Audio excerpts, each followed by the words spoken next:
Ladies and gentlemen, my name is Ivanovic. I'm an investigative reporter. I was by coincidence in Las Vegas, Nevada when I met Lou Epton, a journalist, and met also FBI Director Ted Gunnison. And through them I met all of American patriots. Also, of course, Cathy O'Brien and Mark Phillips. I did this documentary film which was huge, 4 hours for our time. At the time, it was about 95, 96, it was the most popular film because I didn't do any cuts. I showed that film in Justice Department at Rosenbaum, and I insisted that the little Kelly Cox, the daughter of Cathy O'Brien, that you'll be able to see, should be sent to London for deprogramming process.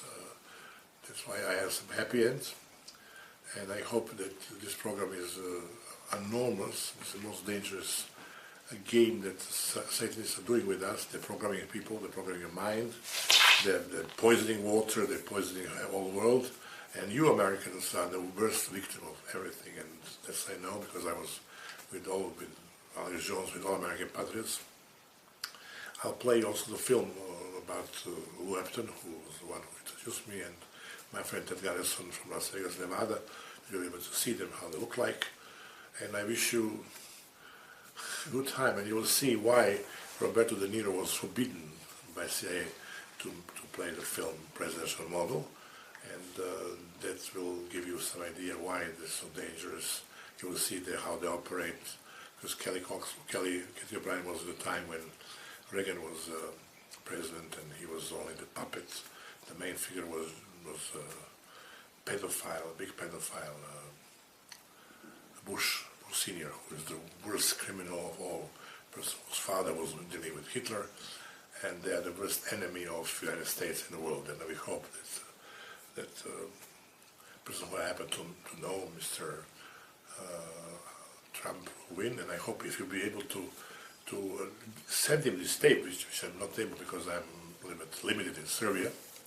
Please do me a favor and send to his people in New York, wherever they are, send his tape and tell my regards to Ivanovic, and also tell them that American Ambassador Mr. Scott knows where I am and where he can find me. You'll do me a great favor and send his tape to Alex Jones, and Alex Jones will be very happy to have this tape after so long time, and also tell Mr. Trump, I tried to send him a message as well, that he should meet Cathy O'Brien and Mark Phillips and get more information because of the scandals and everything else that's going on in America, and that all America should know about that. So please do my best and do me a favor and send this tape to Mr. Trump. Thank you very much, ladies and gentlemen. Enjoy my film, and sorry the quality is not that good, but most important is the story about that. Dedicated on the way of trying to stop phenomenal fascism, and I spent some of my investigation report by now by working on various topics.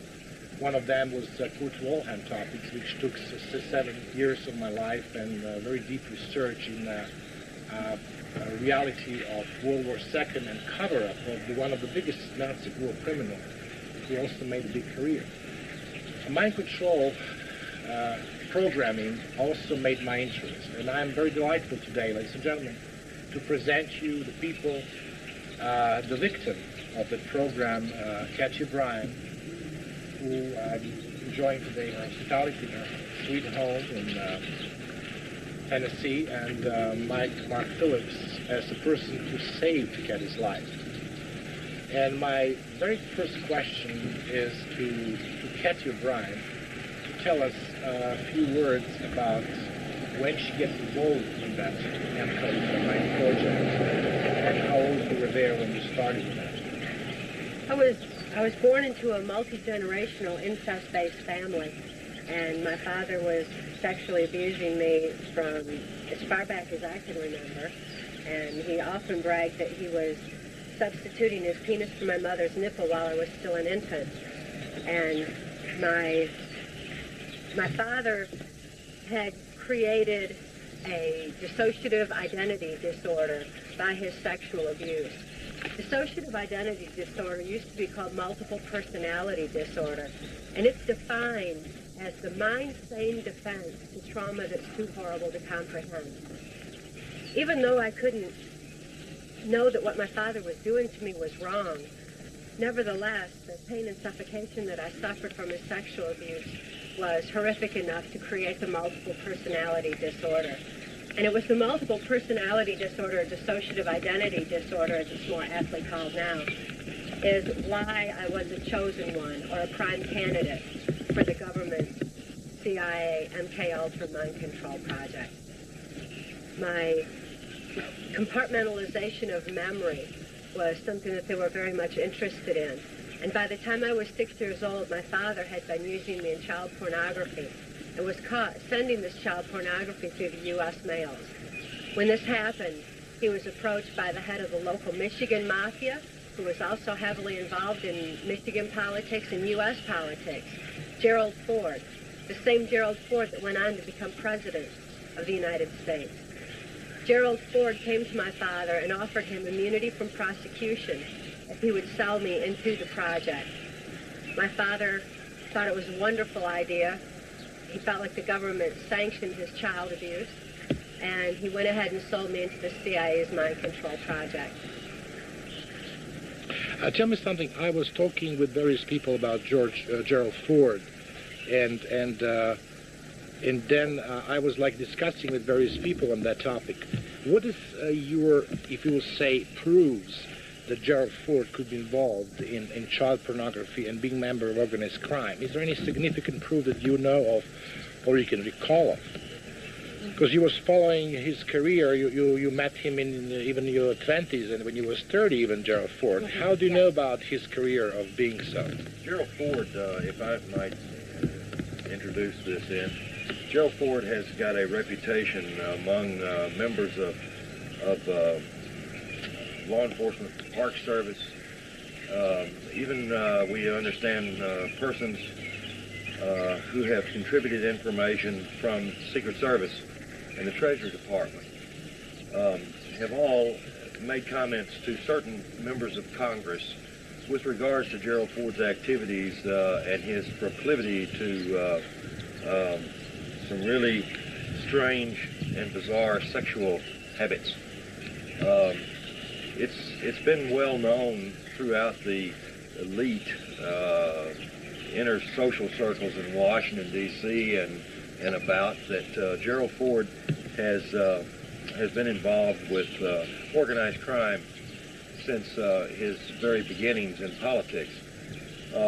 You know, his wife, Betty Ford, became a chronic drug and alcohol abuser. And as a matter of fact, he capitalized on that by opening up what is known as the Betty Ford Center in Palm Springs, which supposedly and does treat alcohol and drug addictions in the stars and the elite social persons, both in the United States and abroad. But Gerald Ford's reputation, although not established certainly by Cathy with photographs of him with children or adults or anyone else, his reputation is extraordinarily well documented and well known by a lot of politicians and certainly law enforcement that has come forward with supporting documentation. When you're talking about supporting documentation, are we able to get some information on that or to get some copies of that? We have verbal support from certain members of the federal law enforcement agencies, like, and I'm saying like, not that, but like the FBI, who have agreed in part to testify before Congress if we are able to get a legitimate investigation into Cathy O'Brien's claims. Now, there is an FBI officer by the name, formerly an FBI officer who was head of the office in Los Angeles, California, the FBI's office there. His name is Ted Gunderson. Ted Gunderson has discussed Gerald Ford's reputation and some medical reports that Ted Gunderson is familiar with from clients who have reported being abused by Gerald Ford.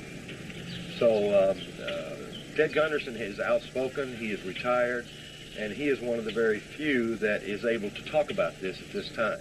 So obviously I will be able to get in. I know Ted Garrison very well, and Sure. I met him a few occasions, and I will be able to get some more information on that topic. Yeah, But hard proofs are very hard to come by when it concerns a former or president of the United States. It's very difficult to come by hard proofs because as quickly as you display them, they're taken away from you for reasons of national security. So hence the reason that we are unable to provide for your viewing audience hard evidences, because we are using those hard evidences that we have acquired in hopes that we can present them to Congress and have something done very formally on this.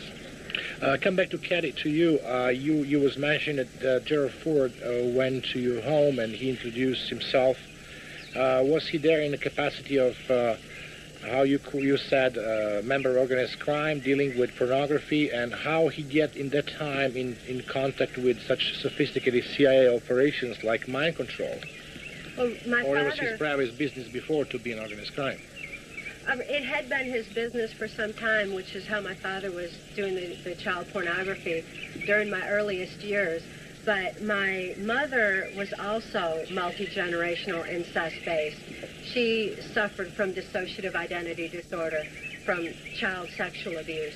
And her brother, my Uncle Bob Tanis, also of the Muskegon, Michigan area, was very much a part of this abuse, and he was definitely a connection between my father and Gerald Ford.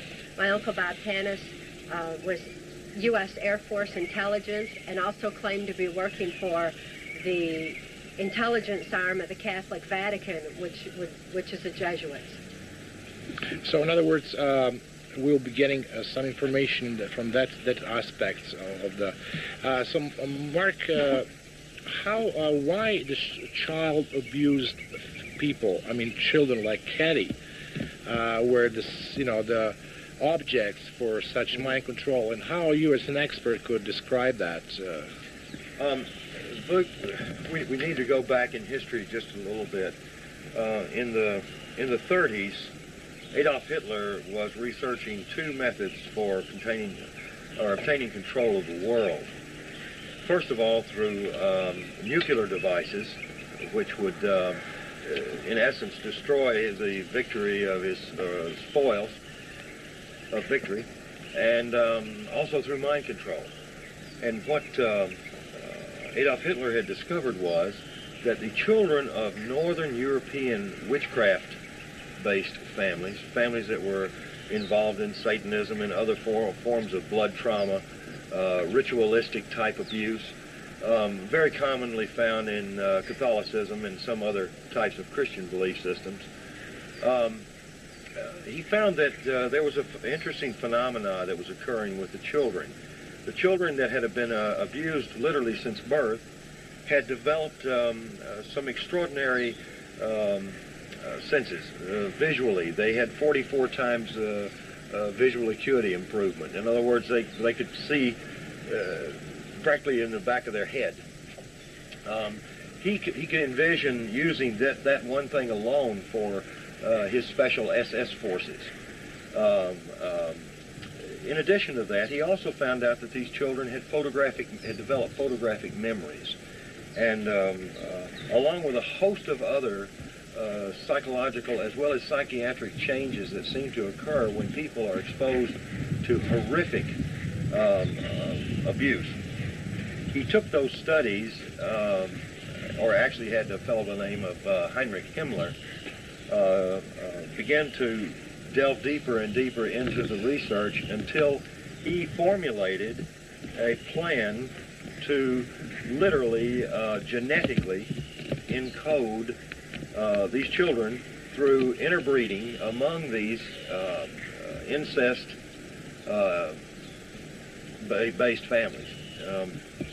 I guess plainly spoken, these people were abused, therefore they abused their own children, and their children abused their children, and you develop generation after generation of these abused children, which of course grow into adults.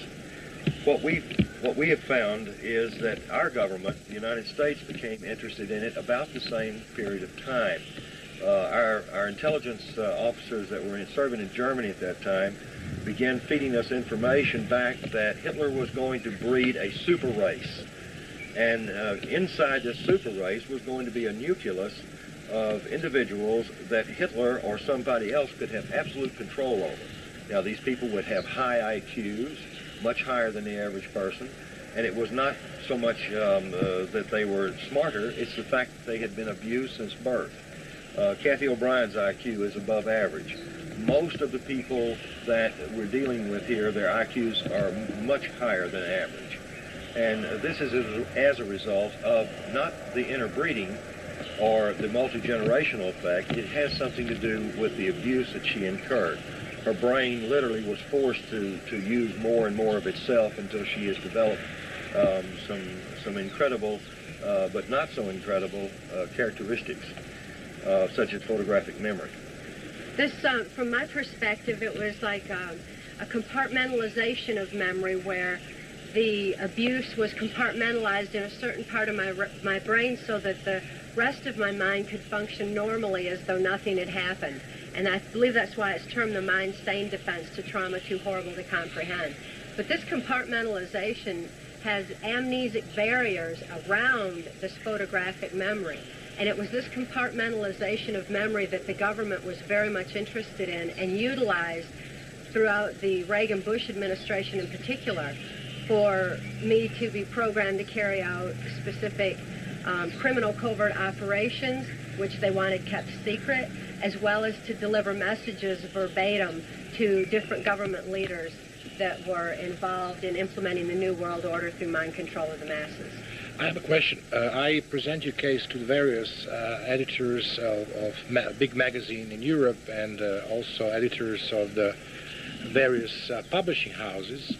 They found a big interest, but at the same time I faced quite a skepticism because of the fact that something what is very well known to you, and you're talking very spontaneously, was a very difficult topic for them to comprehend, and that's why I'm here today to give them more details and more accurate information and details regarding those topics.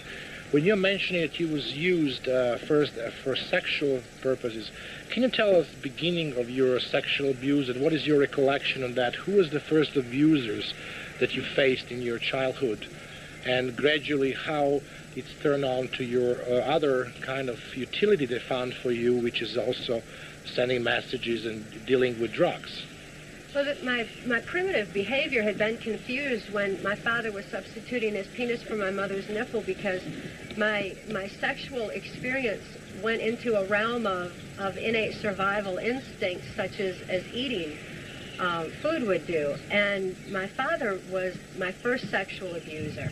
And from there, he prostituted me to various local policemen, local Masons, local politicians, such as U.S. Congressman Guy Vanderjagt, who later went on to head the Republican National Committee that put George Bush into the office of president. But my Uncle Bob Tanis was also one of my primary abusers from a very early age. My next question is the involvement of implementation and how the Nazi came to this country. You was lecturing over 30 times in various communities, including police, right? Yes. We've spent the last 5 years, Cathy and I have been lecturing with primarily psychiatrists, psychologists, mental health caregivers, and of course state, federal, and as well as local police groups all over the country. We're entitled to teach in 11 states for continuing education credits for these particular persons. And to answer your question about where all these scientists came from, the United States government had in 1947 started a Project Paperclip.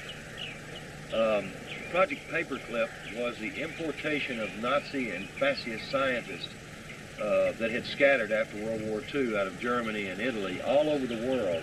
And we were bringing them together and bringing them over here. We had propulsion scientists and we had mind scientists or psychiatrists. You have in your library, I saw the other day, the book written down about that, right? Yeah, a lady in Washington, D.C., who's a very prominently well-known reporter for the Washington Post, I believe. Her name is Linda Hunt. She's been a Washington correspondent for many years.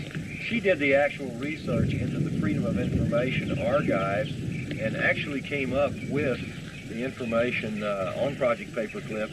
And people like Werner von Braun, the more notable ones that most people know about, propulsion scientists that helped actually build NASA, the National Aeronautics and Space Administration, from the ground up. He, along with a lot of other scientists, were brought to this country over a 43-year period of time. And they were secretly placed in our learning institutions, our colleges, universities, excuse me, and into major corporations, research labs, as well as NASA and the Defense Department. If you mentioned over 43 years, means far behind the World War II. Yes, yes. Does it explain some kind of putting these two nations together in a way, Germany and the United States? I don't think they ever separated. As a matter of fact, I'm not saying this flippantly, but I don't believe that Nazi Germany lost the war. I believe they just had to move their operations from their country to this country. You mentioned the other day, and it was about to go to this place in the state of Alabama, place where the NASA center is, and the place where you mentioned is a home for a lot of Nazi scientists. What's the name of the place? And Huntsville, Alabama is the home of the NASA rocket propulsion group of scientists. And NASA is about 100 miles from Nashville, Tennessee, where we are now. And NASA has become the home of an enormous number of German scientists, many of whom have had new identities supplied to them. They've had complete changes done in their histories so that they cannot be found as to who they actually were. Well, most of those scientists that were involved in mind control and rocket propulsion during the 40s and 30s under Hitler's regime are now either dead or they're retired. They're old, very, very old. But their children who took their places are, in fact, working at the facility in Huntsville, Alabama, known as NASA. But also a lot of war criminals yeah. from Germany that didn't have any involved in any research got their home here. Yes, the ones that are still living are still, many of them are residing in the Huntsville area. Oh, it's a very interesting phenomenon. I was involved myself in a long process of getting Kurt Waldheim file to trial, and I met people even in the Justice Department, one very, I call them Don Quixote's organization among Justice Department, yes, who was tracing this war criminal with a lot of problems. And one book just came out recently, 2 years ago, called Betrayal, by Alder Rosenbaum, who was head at the time of the Justice Department Criminal Division's Special Investigation on War Criminals, and he was describing what kind of trouble this organization had by tracing these criminals even in the United States, which looks very, very unusual, but not unusual after I hear your story. Well, that's true. Of course, when Linda Hunt did her book, she too ran into a number of obstacles with the Justice Department. She ran into, like you have, cooperative members, as well as people who tried to deter her from her research. Now, most of this research has, of course, been declassified, or most of the information that the research was based upon has been declassified and is available if someone is willing to dig it out. Well, she did. Well, that's very interesting phenomenon. Now I'm living in the States. For me, living in for some period of time in communist pressure, I was very happy to come to the country which I thought is epitome of democracy and freedom and everything that we're hearing on a daily basis by most American politicians. Now we are facing one phenomena of having people who call themselves patriots, who call themselves people very scared for the future of something that they call World World Order, which was just as verbatim said by George Bush, which reminds a lot of people in Europe of the New World Order, which was done by Adolf Hitler. How you put these two things together? Well, what we're concerned about is that mind control is being used today, as it was in Nazi Germany, as a tool of New World Order. You know, Adolf Hitler was really the second person in history to mention the fact that he thought that the only way that this globe or humanity would survive itself would be through a one world order, a singular government headed by a singular person. Well, Adolf Hitler wanted to ensure that that singular person be in absolute control. So he thought that by having human beings that he could totally manipulate their minds externally, in other words, his puppets, or the people like Cathy O'Brien, people who had been conditioned from birth and trained from birth to accept orders and to act on those orders without any social conscience. These are the ones that Adolf Hitler envisioned would be his puppets of control for the world. Well, the first person, I might add, was Nero in Rome, and Adolf Hitler was second. George Bush was the third person in history to stand before society and say the words New World Order. But mind control, Vuk, is only a tool. It's just simply a tool and an indicator, a social indicator, of what all of us can expect in the not too distant future, unless this information is released to the public where it belongs. Cathy, you mentioned in your part of the book, which was very interesting for various people that I was introducing your book to, your knowledge, because you was a person inside. And I will ask you something that people don't have in your book, because you're not a professional writer, and this is maybe your first book that you're writing, and I hope not the last one. Can you give us some more accurate details about your knowledge of people that claim to be World War Order? You met a lot of people. You was in the White House. You was in various military bases. Can you tell us some more information how you can determine those people that claim themselves to be a member of that order? There was an organization that was referred to as the Order of the Rose, and this was an elite group that was at the very top of what I was aware of for the implementation of the New World Order through mind control of the masses. Should you not mention the United Nations just recently adopted the rose as their official flower? This Order of the Rose, by everything I know, was attached to the United Nations. George Bush, of course, began with the United Nations. He continued his work in the United Nations through his good friend and associate, Madeleine Albright. Madeleine Albright is now our UN ambassador, or not our UN, but the United States' UN ambassador.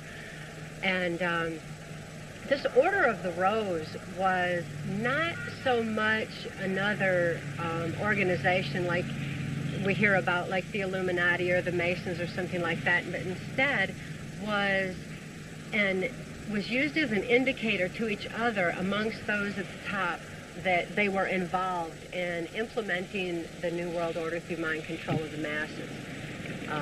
George Bush was involved in the Order of the Rose, and Bill Clinton was involved in the Order of the Rose. What is your personal contact and contents to that topic? You met with people personally. You saw them wearing various symbols which remind people of that rose colors and everything else. Yes, they would wear a rose as an indicator to each other that they were a part of the Order of the Rose. And when it's happened and how you describe that? When you saw that particular phenomenon? For example, at the White House, I was at a White House cocktail party during the Reagan administration, and... Do you remember the year and the members, anything, like month and something like that? It was, I believe, 1985 to 86. And at that time, the Prime Minister of Canada, Brian Mulroney, was brought to the White House. He was being honored at this particular cocktail party. He wore the rosebud on his lapel to indicate that he was a part of this Order of the Rose. You saw him, you personally, at that party? There was Yes, some I kind of did. a closed party, closed society, without presence of the journalists, I believe, right? I'm not aware of any journalists that were there. There were quite a few people that were at this particular cocktail party. Not all of them wore roses. The ones that did certainly indicated to me, since I knew, that they were part of this Order of the Rose. Who was there on that party? Who was George in the Bush, Madeleine Albright, and Ronald Reagan, Senator Byrd, to name a few. One interesting thing, there was a presidential helicopter that crashed in the state of Maryland in 1993, I believe in June of 1993. That was a helicopter that Bush used with some frequency. And one of the odd things about it was, instead of having the presidential crest embroidered into the seats, it had a rose. Now, Cathy O'Brien had reported a rose that was embroidered into the leather seats of a helicopter in 1990 to the FBI when she gave her testimony. But it wasn't until 1993 that we actually got corroboration of that through a news report when a presidential helicopter actually crashed with, of course, no one in it of any importance as far as politically goes. But nevertheless, the helicopter did crash, and photographs of the seats were taken. So that photographs available? Yes, yes. Yes, sir, and the rose indicator was, that I saw in George Bush's helicopter was black. This black rose was an indication of death. The red rose was an indication that I would be used in sexual mode for prostitution purposes. The white rose was an indicator that messages were being delivered.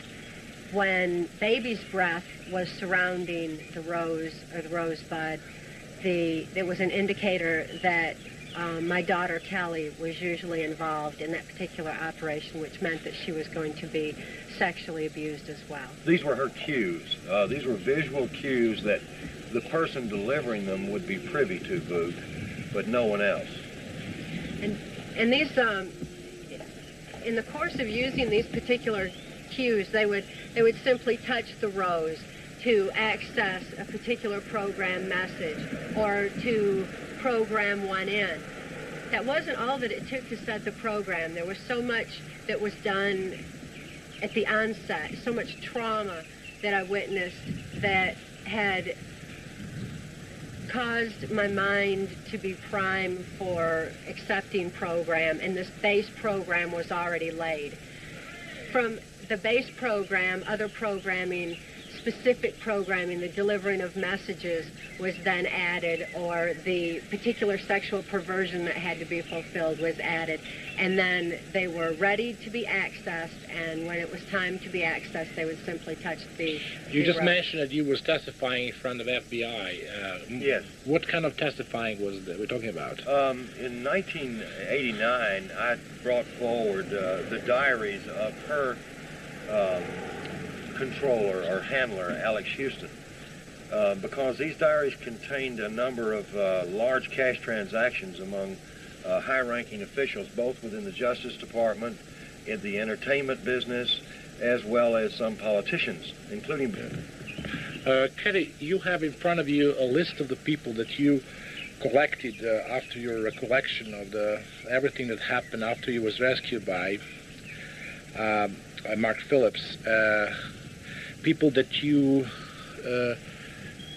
can say and swear the member of the Rose. Can you give me this list and tell me what people are on that list? And you also having a list of all drug traffickers that you was acquainted with. You met them and you work with them. Yes, this is a partial list that I've compiled. It was just a matter of listing some names for convenience purposes for people investigating. And I refer to it as a perpetrators list because these are certainly traitors of our country that are involved in implementing the New World Order under this group that they refer to as the Order of the Rose. And the orders from the Rose were orders from George Bush. That's not to say he was the very top person in this effort, but he certainly was in this, the aspect of it that was going on in our country, Canada, Mexico, and throughout the Caribbean. One of his primary people that was working under him in the UN capacity was Madeleine Albright, and Madeleine Albright was part of the Order of the Rose that was involved in the Caribbean operations, and even had an office in the Organization of American States office in Washington, D.C. You visited her. Can you tell me more details how you came in touch with her? And you told me that she also sexually harassed you in that office at the time. Can you tell me approximately the time frame and when it's happened and when you visited, and who brought you to this meeting with her, and what was the purpose of that meeting? This was in, I believe it was 1985. I have a little more difficulty with exact dates and times because as a programmed multiple, in essence, it was as though it were one long day to me. I was not aware of time, my age, or anything else. But Madeleine Albright was at the White House cocktail party that was being thrown for Brian Mulroney, Prime Minister of Canada, who is also Order of the Rose. And main purpose for you being there was what? Was for prostitution to Brian Mulroney at that time. But anytime I was in Washington, D.C., it was usually multi-purposed, as was this particular trip. And after having been prostituted to Brian Mulroney that Can you explain me the situation in more details? Who brought you there, and what was the room that was used for that reason? Also in White House, or he was guest in White House, he slept in White House? Yes, he had a room in the White House at that time, and I was brought into a White House cocktail party for the purposes of making contact with Brian Mulroney for prostitution later that evening in his room in the White House. How his room? Can you describe this room? It was one of the nicer guest quarters that they have in the White House, and it was actually a suite. It wasn't just a bedroom. There was an outside room to it that had a sofa in it and some comfortable furniture. But also in that room, by the time I entered, were 3 other girls, one of which was a very dear friend of mine who remains a dear friend of mine to date. She's a mind-controlled slave of U.S. Senator Arlen Specter. She's not free at this time. She is amnesic of most of the events, and she's anxiously awaiting the day that someone will be able to rescue her from her ongoing mind control existence. What is her name, and where is she located now? For her safety, I will not say her name or her location, but I will say that she has flashes of memory at times. And when I was talking with her recently, she said that... You met with her in person? Yes, I've seen her since. She knows that the book Transformation of America has been written, and she finds tremendous hope for her and her children and for other mind control victims, that someone is actually vocalizing the atrocities that are going on in this country. To come back to the topic of Mulroney, so yes. He was brought to the entrance of the White House, especially yes. Which entrance he was using for? Service entrance. And to exemplify how the mind control slave's subconscious is so literal, my escort, Secret Service escort, stopped outside the door and pointed out the sign that said service entrance on it to me and enunciated it quite differently so that I understood it to read, serve us in trance. And the service entrance was very often how I was brought into the White House. He took me inside and up to the room that was being used for a cocktail party. Well, actually, it's a series of rooms. It's all interconnected where you walk from one right on into It was the during other. the Reagan administration, right? Yes. President Reagan. President Reagan Reagan was president at the time, and Mrs. Reagan was not there, or she was there? not that I saw. She wasn't. I never had any association with her, and didn't see her around at all. So who brought you there? I mean, just Secret Service, but who was your mind control operator at the time? At the time, my handler was Alex Houston. Alex Houston was the one who was part of the country music industry, which was the cover for our travels that brought me wherever I was ordered to go. U.S. Senator Robert C. Byrd was my owner, and as my owner, Senator Byrd directed my activities. He's the one who told Alex Houston to have me in specific places at designated times. And on this occasion, it was Senator Byrd who ordered that Alex Houston bring me to the White House. And it also, because I had other business in Washington that I would have to be tending and mind control programmed for at that particular time. So Alex Houston had brought me to Washington and left me off with the Secret Service, who escorted me into the White House and to the rooms, the series of rooms where this particular cocktail party for Brian Mulrooney was. So there was, held. you spent all night in bed with him and having intercourse with him, or? Not all night, just until he was sexually gratified, and then I left from there and was with Senator Byrd, as was so often the case. What do you mean by you was with him after you slept with him as well? Yes, very often there were a series of men that I would have to sleep with have sex with in one particular night. But as a sex slave, there was no personal interaction, there was no conversation, there was no keeping me around for any purposes. I was simply there for sexual gratification purposes. And that was the case on this night. As I was going through this cocktail party, George Bush and Madeleine Albright were also present. And George Bush signaled me to come over to he and Madeleine Albright and talk. And it was there that Madeleine Albright ordered that I would be brought to her OAS office the next day.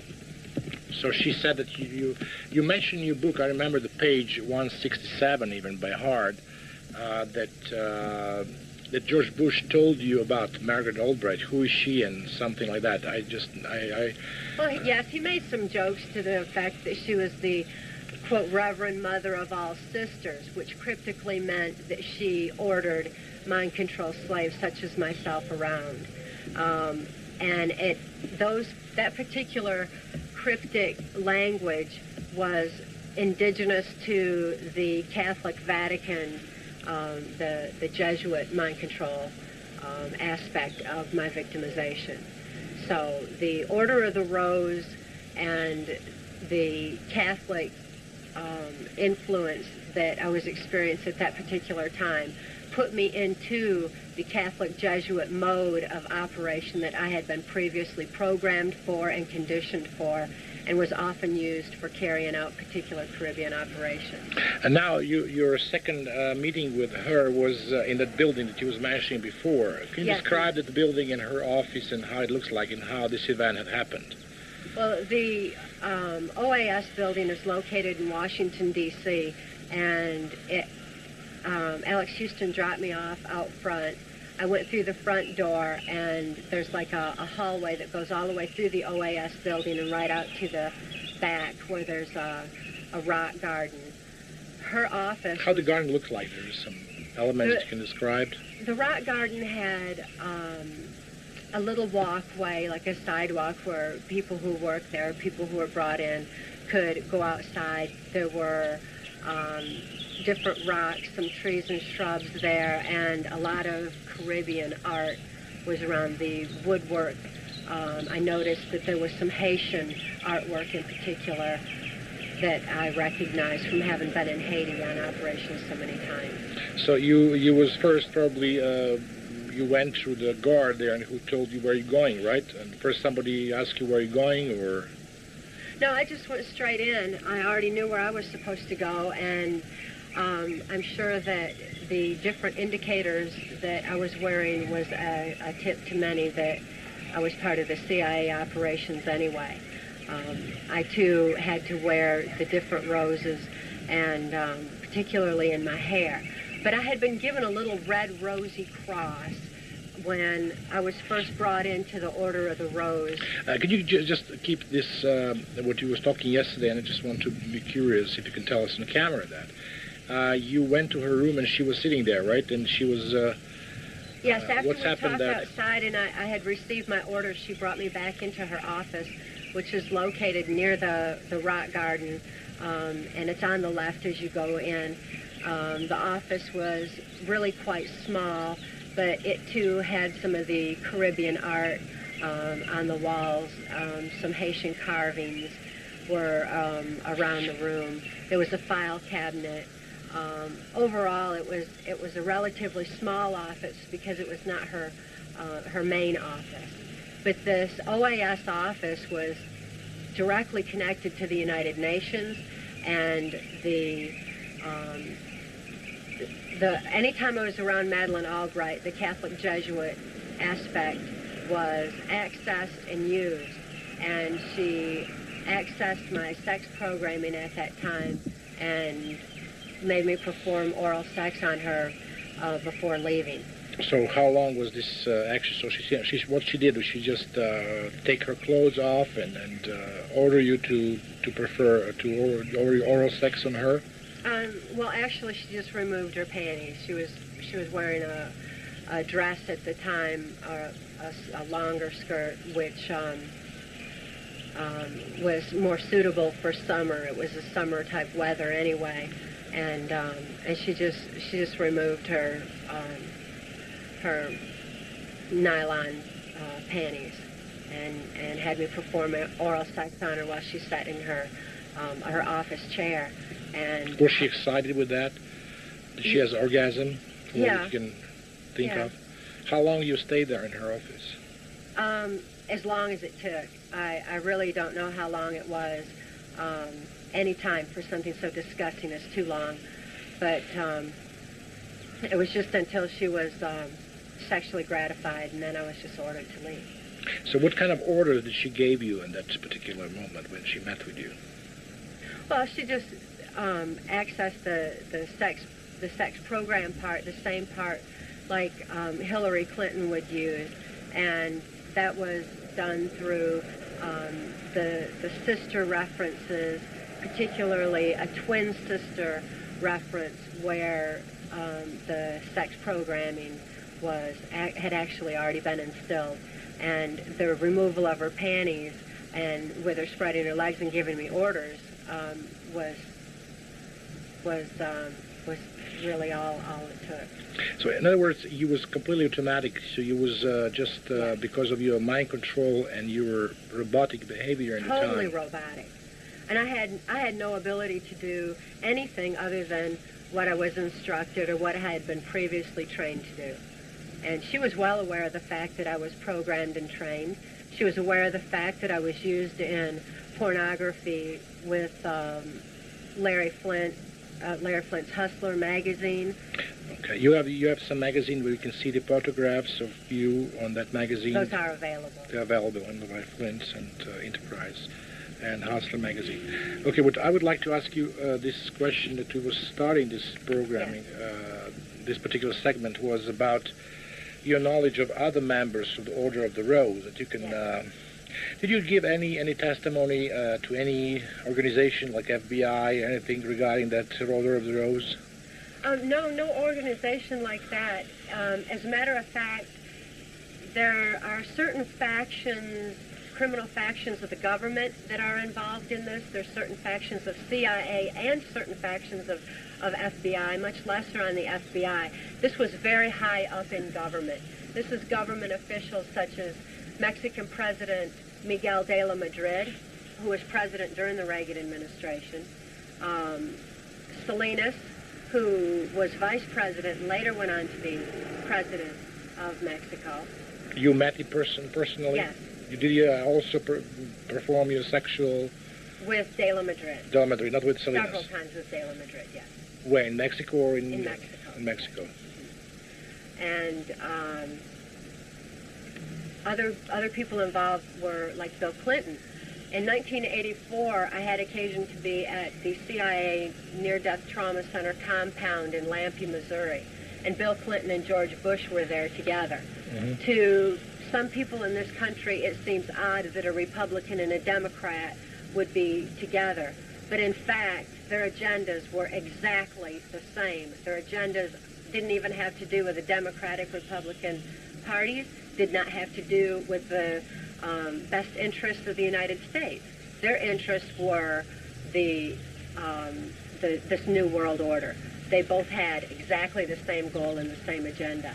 At that time, they were conversing to that effect, and Bush said that when the American people became disillusioned with the Republican Party, that Bill Clinton, as a Democrat, would be brought into the presidency to finish carrying out this New World Order plan. Other subject is when you was discussing, I'm recalling now the tape that you sent me to Europe, what I was showing to people that editors and some people from the various magazines that find big interest, but at the same time very big skepticism, because they don't have particular details in their topics. You was talking about this hunting field when Bush and Clinton were present. Can you tell me more particular where was happened, which plant you're talking about, and what you detailed, how you can detail that? Well, this was this most dangerous game, as they referred to it, was a matter of human hunting. And when a mind control slave such as myself was stripped of clothes and turned loose in the woods, I was then hunted by George Bush, Dick Cheney, and Bill Clinton,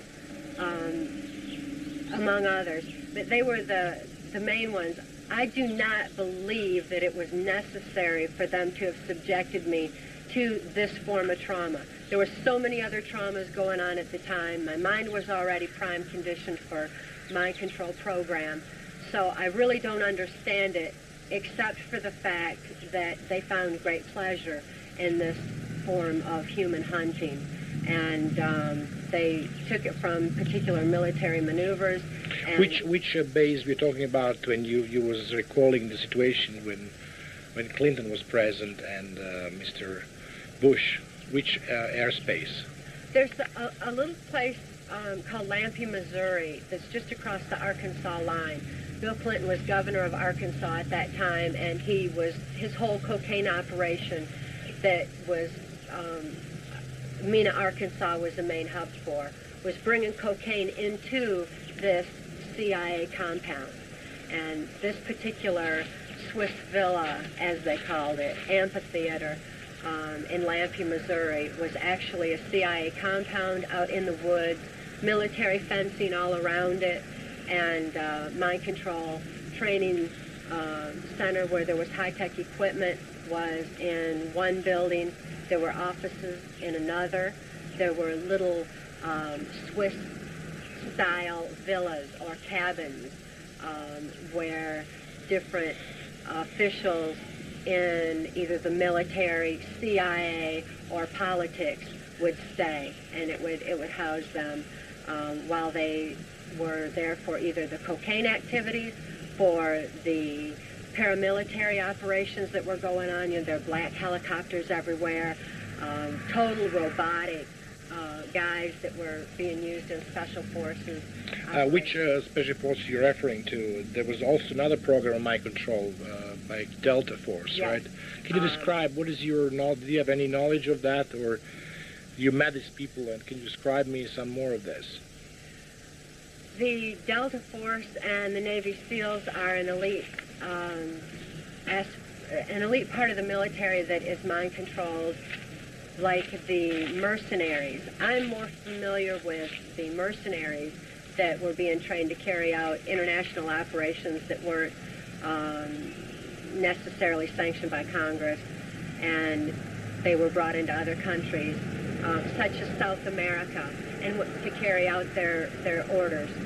when in a country like that, the airplanes would then come back with the drugs in them. And the drugs were then sold on the streets here in America and really worldwide. The CIA's so-called war on drugs was nothing more than the CIA eliminating their competition and taking over the drug industry. So it was all inter-attached. It all interworked. At this particular compound in Lampe, Missouri, the paramilitary operations there were for more of the UN aspect. They didn't wear UN uniforms. They wore black uniforms, had black helicopters, and this was for implementing the New World Order and didn't really have anything to do with our actual military defense. So there were some specific units which was probably out of control, maybe, but it was very well known to the President of the United States because he was taking part of that. Oh, very well known, yes, and maybe not so well known even to some higher officials in the military because this was not a routine military. It was a routine military base. It was not routine military maneuvers. It was not known to the American public. Instead, this was secret operations and, like I said, for the purposes of bringing in the New World Order. And also, I believe, acquiring a lot of money that was paid on the street of various cities, yeah, which was used for various operations. Yes, it's enormous amounts of money that were brought in through the drug industry. If we had this illegally gained money actually being used for our country, we wouldn't have a national debt here. There wouldn't be any problem at all. But instead, all this money was being used for the global effort. So the money was being funneled into that. Much of it, I'm aware, was being funneled through the Catholic, like the Catholic convent, Jesuit schools, and all the money a lot of times was being funneled right through there, through the Catholic Church for laundering purposes, and then actually put into the New World Order effort. Another one of these compounds was on Mount Shasta in California. You were there too? Yes, I was. How many times you were there? One time I was taken there. Which year we're talking about? Which year? Can you recall the year? December 1986. And that was when George Bush and Dick Cheney were at that particular compound and indulged in their perverse pleasure of most dangerous game. Did you sleep with George Bush yourself? No, never. Even though he was present when he had turned me loose in the woods, he also had turned my daughter, Kelly, loose. She was only 6 years old at the time. And later on that evening, when Kelly was brought in... In California? You're talking about California? When Kelly was brought in, she said that she had been caught, same as me, to quote her, in that so-called most dangerous game. That was to make her feel responsible for the sexual abuse that followed, and it was to make me feel responsible for it, because had we not been caught, then we wouldn't have had to have endured the sexual abuse that followed. George Bush sexually assaulted my daughter, and Dick Cheney sexually assaulted me. So now, can you recall who brought you to this Californian based, and can you give more details on that topic, where you was brought, how this compound looks like, and everything else, which will help us more to understand and comprehend the situation, which was probably very shocking when I was presenting it to the various media organizations in Europe. Well, Alex Houston was making a trip across the country to California at that particular time. In California, in December of that year, during the Christmas break, is when Ronald Reagan came in, De La Madrid came in from Mexico, and it was all part of the groundwork for what's known as NAFTA, the North American Free Trade Agreement, which this particular groundwork was actually the opening of the Juarez, Texas, Mexican border to the free flow, free trade of cocaine and heroin into this country. So, but I believe also in the economy, other economy, yes. not exactly the campaign. Yes. So that was really the primary purpose for making this trip across country to California.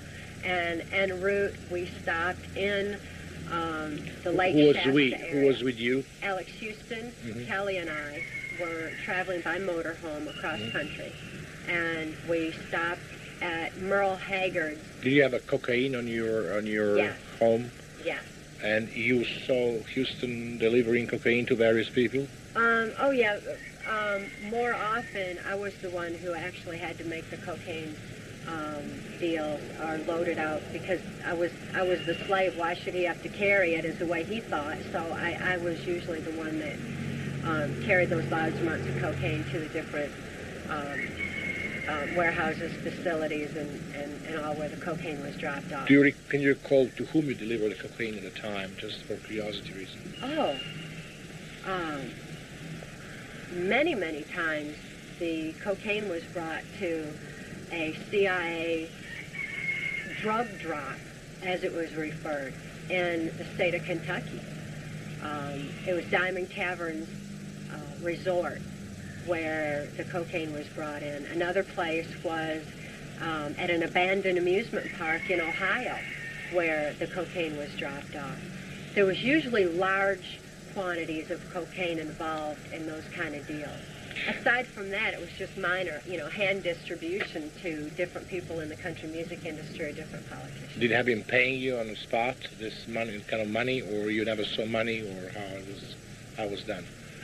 On the larger deals, there was not money exchanged. A lot of times there were bank transactions that had occurred that I had been programmed to deliver the specifics on the larger deals. On the smaller deals, there was some money that was made at that time. Now, Mike, we have now some. One of the reasons I came here was very much to dig out some more evidence on various aspects of the story, which was very, very shocking for most Europeans. So maybe Americans living here and being faced with the situation on a daily basis in one way or another, even though we can say that most Americans are not familiar with this vaccines happening on a daily basis in this country. You've been showing me the book. Can you tell me the contents of the book, Mark, and what is the book all about? Well, yeah, Rebecca, first of all, I'll tell you where the book came from. Alex Houston was Cathy O'Brien's handler for the CIA.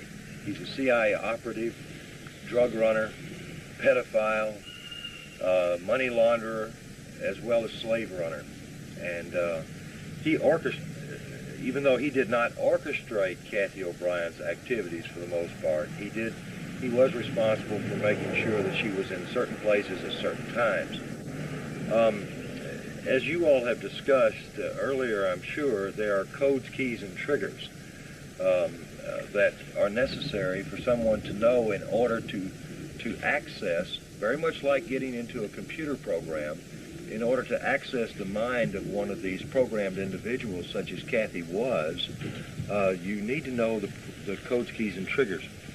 I was aware of this because of a general in the military that had informed me that somewhere Alex Houston must have a record book where it'll say record book on it, and it would indeed contain some of her codes, keys, and triggers.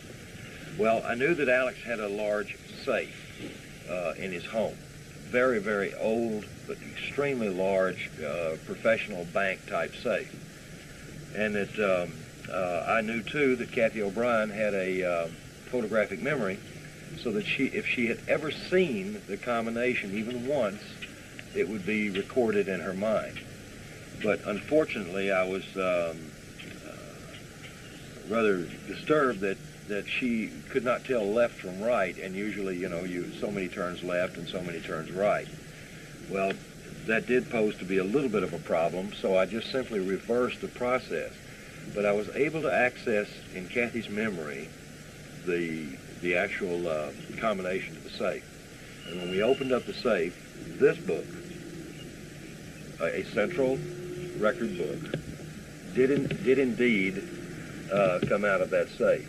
What means central? Is it booked by some central? Oh, I think you can buy these books. They're record books. I think you can buy them most anywhere. But like many CIA operatives, they normally stay with the same theme, and so everything on it will either say Central or CIA or CCA or something of that nature. But contained within the pages of this book was much more than codes, keys, and triggers. As a matter of fact, there were very few codes, keys, and triggers in here. What was important, though, were offshore bank account numbers, numbers of persons high up in politics, like Bill Clinton. And at the time that I got this book, Bill Clinton was only running for the office of president. I didn't realize that he had been destined to be placed in that office. But there are a lot of drug dealing, a lot of South African telephone numbers and bank drops. Ways to launder money, primarily, are in this book.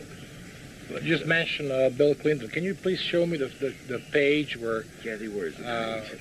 She can find it very quickly.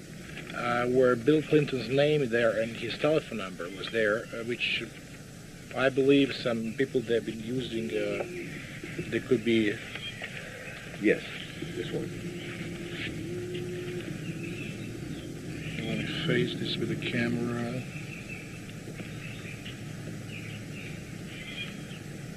Bill Clinton. And if I could recall the number 859 through the lens on my camera, 6641. Correct. That's correct. Was it number in his country home? Yes, in Little Rock, Arkansas. Mm-hmm. So what is it down on the top? Let me give it again because I just want to show my viewers. there was some... It says prospective dealers, and actually what that meant in code is the fact that Bill Clinton was not a dealer, but a consumer of cocaine.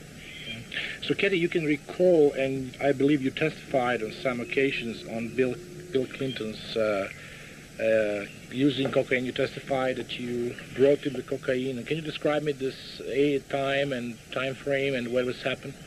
1978 was the first time that I've delivered cocaine into the state of Arkansas at Mena Airport. With whom you was there at the time? With whom you was there? My first mind control handler, which was Wayne Cox.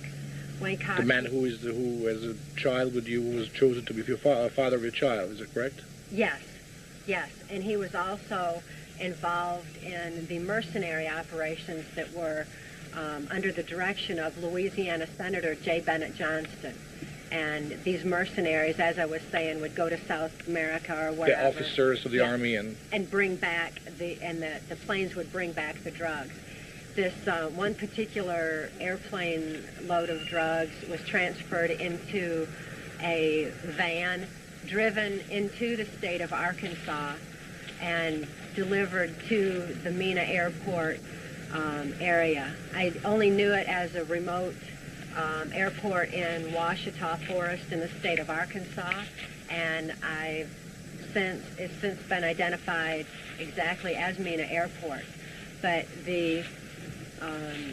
I delivered some cocaine directly to Bill Clinton. What quantity were talking about? What quantity of cocaine were talking about? Just a small personal amount at that time. Like 1 kilo or something? Wasn't that much. I don't believe it was that much. So where was the place of delivery? It was at a hotel that was right nearby there, where Bill Clinton was staying at that time. Do you remember the name of the hotel by any chance? No, I don't. So it was a small hotel? It wasn't like a conventional motel with like a Holiday Inn kind of something. It wasn't like that. It was an older stone motel. It's actually the place that she's identified. She did so for some investigators with the Kenneth Starr Investigative Committee for Congress. And although I apologize, I don't have photographic memory recall, they did tell me what the name of the place was. It is it was at one time it was built during the 20s, and it was used for hunting, as a hunting fishing lodge, motel type of thing, but has long since been used as a retreat for various Christian groups and this sort of thing. But yes, it's in existence and it's there in the Ouachita Forest. We'll be able to recall this hotel when you'll be able to see this hotel now. Right, I can Cathy? get photographs of it. Now to come back to this topic, you brought there, you came in his room, right? He was Yes, there? Bill Clinton was governor of Arkansas at that time. He was for a very brief period of time. Then later he became governor for an extended period. How the situation was looking like? You brought him this cocaine to his room, right? Yes. Or... Yes, along with a message from J. Bennett Johnston, because this was from Johnston's personal stash of cocaine that he was sharing with Clinton, because it was supposedly extra good cocaine. Bill Clinton snorted 2 lines of it then and did... He did in front of you? He opened the package? Yes, and told me to tell his friend Ben, as he referred to him, that the cocaine was excellent, so it was real good. So I did. That was the first time I witnessed him using cocaine, and I did have occasion to see him using it throughout the Reagan Bush administration. So that was your first occasion that you met in person with Bill Clinton, is correct? Yes. Did you testify on that to some committee or any organization like FBI or whatever? The information was turned over to the ones that Mark just mentioned.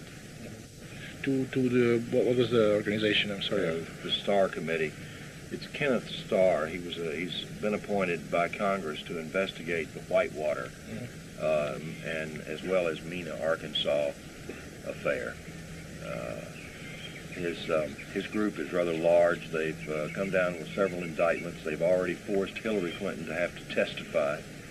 It's an official group by the Congress. It's an Yes, official organization. yes. And you testify together, or you or Cathy? No, our testimony thus far has not been made public. This is the first even mention of it publicly. The other reports that we did, we've turned this information over to all aspects of law enforcement. When this testimony was taking place, exactly what time, and you have a frame time, and when this happened, which year?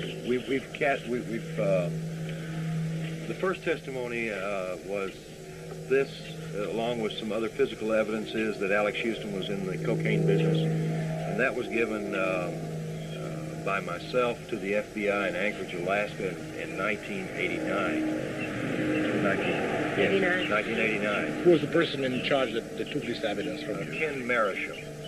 Ken Marisha was FBI special agent? Yes, he was in charge at that time of that particular office. I also reported this information to United States Customs Enforcement in Anchorage, Alaska. But since no crimes had been committed in the Alaskan jurisdiction, they were not permitted to investigate it, only to forward the information on to Washington and to the respective areas that I was reporting where crimes had been committed.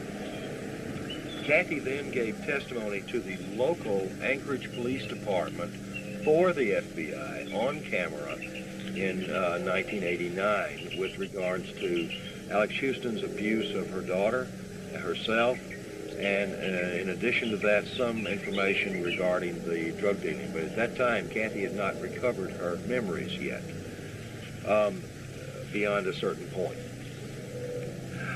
In 1990, we also gave testimony to the United States Department of Defense Special Investigations, known as the Defense Intelligence Agency. A representative from the Huntsville, Alabama regional office came to my mother's home just outside of Nashville, Tennessee. And there Cathy gave more recorded testimony. What was his name? Do you remember? You know, it's in the book. Oh, I see. But I don't recall it offhand. We've reported all these crimes to so many people, and on every turn we were stopped for reasons of national security. It's also interesting to note at that time when we were reporting these crimes that the U.S. Attorney General of the Justice Department here was Dick Thornburg. Dick Thornburg was a primary victimizer of mine. He's heavily involved in the white slavery cocaine operations. He was, at that time, governor of the state of Pennsylvania, and during the bulk of my victimization. But by the time that I was reporting the crimes of my victimization, he was the U.S. Attorney General, Wow. which meant that he shut down the any investigations for reasons of national security from all aspects of the, especially on the federal end, from Customs, FBI, the Defense Intelligence Agency, the U.S. Army's CID investigations, really just all aspects of law enforcement that we reported to, and we went to everybody. Dick Thornburg was right in a position there. Dick Thornburg's name is also in this diary. Yes, Can I just right have here. it for my audience? Is that, Yes, this was for a kilo of cocaine that Alex collected off of him. He delivered the cocaine to him, or Cathy did, and Thornburg, $18,000. yes. So did you deliver this particular cocaine to him personally, or oh yeah, there was Many. many you deliveries. remember seeing him right personally? Oh, many times? times. She was used with him Many sexually. You also have sexual relations. Yes. He was. So you was having with him. Another aspect. Hold on, I'm sorry. That kid over there is agitating that dog. This was Katie, you have a list of people that you. What is how you could call this list? You have a list of the New World Order and list of cocaine handler for CIA or drug dealers. Can you tell us the That's substance the of the list? perpetrators, I think, is what she referred Yeah, I to. refer to them as the perpetrators. Yes, it's an extensive list, but it's still only a partial list.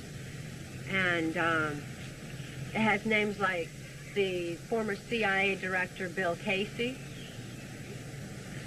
He was also part of this cocaine operation. and the white slavery.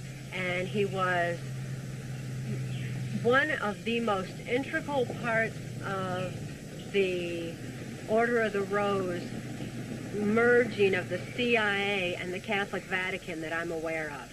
His ties into the Jesuit aspect of this were extensive. It's my understanding from childhood and right on up through Bill Casey that the Catholic Church wanted to be the one world church. That was their ultimate goal. And when Ronald Reagan To surpass other beliefs and just to make every church to be Catholic, in other words, Orthodox Church or. and What is your knowledge about that? In which respect you came to this conclusion? well, I came to the conclusion from childhood when the former governor of Michigan, George Romney, and then Prime Minister of Canada, Pierre Trudeau, were talking. Pierre Trudeau was Catholic Jesuit, and they were discussing the emergence of information back then from what the information that the Catholic Vatican had on the effects of trauma on the human mind that was supposedly stored in the Catholic Vatican. That was the Library, I first presume. introduction to that. Bill Casey was right on up through the Reagan administration, so often I heard of this merging and how the Catholic Church would be the one world church. Ronald Reagan told Brian Mulrooney at that cocktail party at the White House that we were discussing earlier that he believed that the only way to world peace was through mind control of the masses. When he stated this, it was also a play on words, the play on the word masses. They believed that people could be manipulated through the church because if the church leaders were delivering this, the orders under this New World Order, then the people would interpret it as information from God and supposedly do exactly what they were told to do. So it was mind manipulation in that regard, but mind control of the masses was also in reference to the populace as a whole. So it was more or less a play on words. Brian Mulrooney was part of the Jesuit aspect of things. So to him, it was quite humorous the way that Reagan. How many times that he was sexually abusing you? Or how times you was actually offered to him? How many? To Maroney. To Maroney, on 2 occasions. He was not one of my primary abusers. Which occasions talking about? Which can you recall these occasions and year frame or? The one that we discussed earlier, Yes. the White House, and another time on the Canadian side at Niagara Falls. And Who brought you there to him the second time? Alex Houston. Again? Alex Houston was still traveling under the guise of the country music industry. That was our cover. That was our excuse for traveling throughout the United States, Mexico, the Caribbean, and Canada. And now, to come back to this list, you collected the names and people that you met during your time of your cover-up with drug business or drug trafficking. Can you please tell us the rest of this name that you have on this list? Can you just read for me, please? Other names include Saudi Arabian King Fahd. This regarding to New World Order members, right? Yes. Yes, these are. I can give you the Order of the Rose New World Order names. I've highlighted them on this particular list, and it's also full of particular drug lords that are not Order of the Rose but are aware of it, such as Jose Busto of San Juan, Puerto Rico. Start first with Order of the Rose and your people that was there, and your classification on that.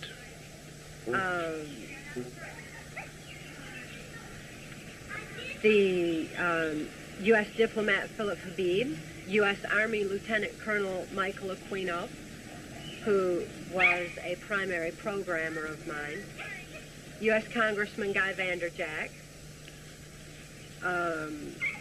Tommy Lasorda of the L.A. Dodgers.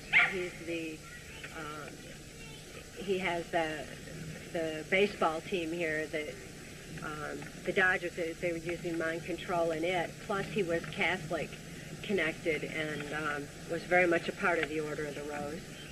Former U.S. drug czar and Secretary of Education during the Reagan administration, Bill Bennett. Bill Bennett is very much a part of the Order of the Rose. He's a mind control programmer, and his brother, Bob Bennett, is a so-called attorney who is also part of this global effort. Saudi Arabian Ambassador Prince Bandar bin Sultan, who I understand has since become King of Saudi Arabia.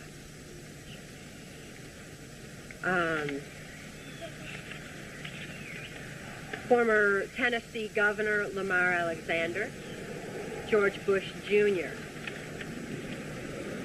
Michael Dante, who was the chief pornographer for Ronald Reagan. In essence, what that amounted to is he did a lot of covert filming to compromise politically affluent people by their perversions from having had the films on them.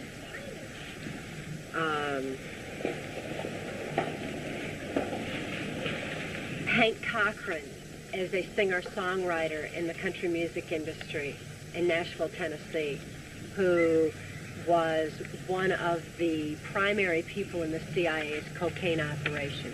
He's also aware of the Order of the Rose. This Order of the Rose group was a small group. It was an elite group at the very top, and it was mostly the world leaders. Aside from that, there were several people who were aware of it, but were not actually a part of it or privy to all that was going on there, such as our former Defense Secretary, Dick Cheney. He was not member. Dick Cheney was not member of the Order of the Rose. And not that I was aware of. He could have been, but it was not my experience to witness him being an actual part of it.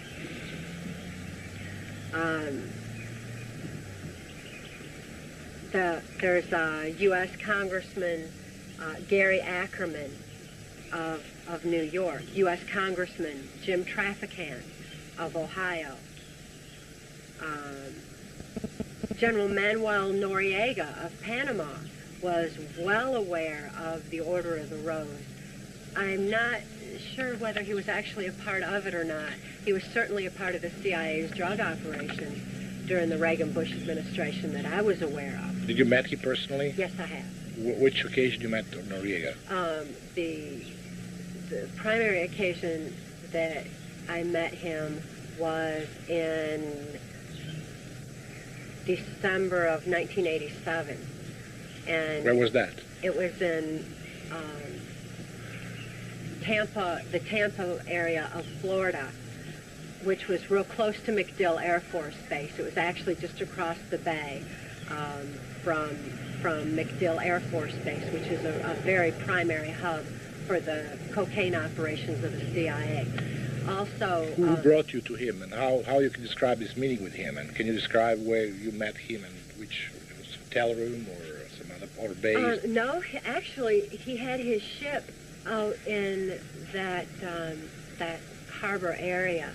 He has this enormous yacht. I guess it's actually referred to as a yacht. I really don't know where the difference would come in between a ship and a yacht. His was so big. But there was an enormous party that was going on his yacht at that time. I was brought in for the purposes of delivering a message from Ronald Reagan pertaining to his blatant cocaine activities since Iran-Contra was in full swing at that time and was very scandalous in this country and had a lot of media coverage.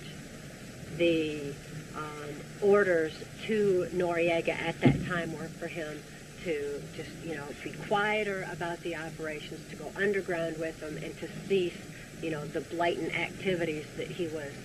Can you recall exactly what order you gave him, what kind of symbol you used for that, or language? Primarily, what was done is there was U.S. Senator Alan Simpson of Wyoming was the director of the operations. It's called Operation Shell Game, and this was an effort to have Noriega cease his blatant activities. It was done through terror tactics, where Lieutenant Colonel Michael Aquino was brought onto the ship as well. I did see Oliver North downstairs while I was being taken upstairs to Noriega. There was, I was used in. Can you try to recall this picture how you was brought to his room inside, or how it looks like? Yes, I was given specific orders to be on a dock to be picked up by a little boat, which would take me to his yacht. This little. Who brought you there to this boat? I don't know. Somebody that had, it would look like a little speedboat type thing. No, who brought you there, and a person that brought you there to Florida? Alex Houston. Exactly. Mm-hmm. Okay. And Alex Houston then flew off elsewhere to carry out his own business, while I was left there to carry out these particular orders. So you gave him a message from Reagan, in other words? Yes. What was the message? Do you remember the message? Yes. Not verbatim right at the moment. It is recorded in the book verbatim, though. Mm-hmm. It is in Transformation of America verbatim. My memory now, I would have to go into like a self-meditative trance to recall verbatim, and I don't choose to do that at this particular time. But the message, in essence, was that the imminent lifting of the veil over all of them from Iran-Contra was going to expose the CIA's cocaine activities if Noriega didn't cease his blatant activities now. He was told that he would be covered, that he would be protected from any exposure unless he continued on the course that he was. And he I guess he chose to So continue. you gave him this message personally, Yes. right? Per se, you stayed next to him in his chair or his No, room? what had happened was I was brought to his yacht. I was given a coded pass key, which was a shell that was swirled into the design of an eye. It's an actual shell that's found on the beaches in that area. Mm-hmm. I presented the shell. There's also the shell of what they referred to as a baby's ear. Mm-hmm. That was very traumatic, that was used to signal my involvement in this particular Operation Shellgate. That was my pass key onto the ship when I presented it. Once I was cleared the guards, and he had armed guards, Noriega had armed guards on his ship. Once I was cleared past them, I was escorted upstairs to what appears to be like a black smoke mirror windows of the very top floor, which is where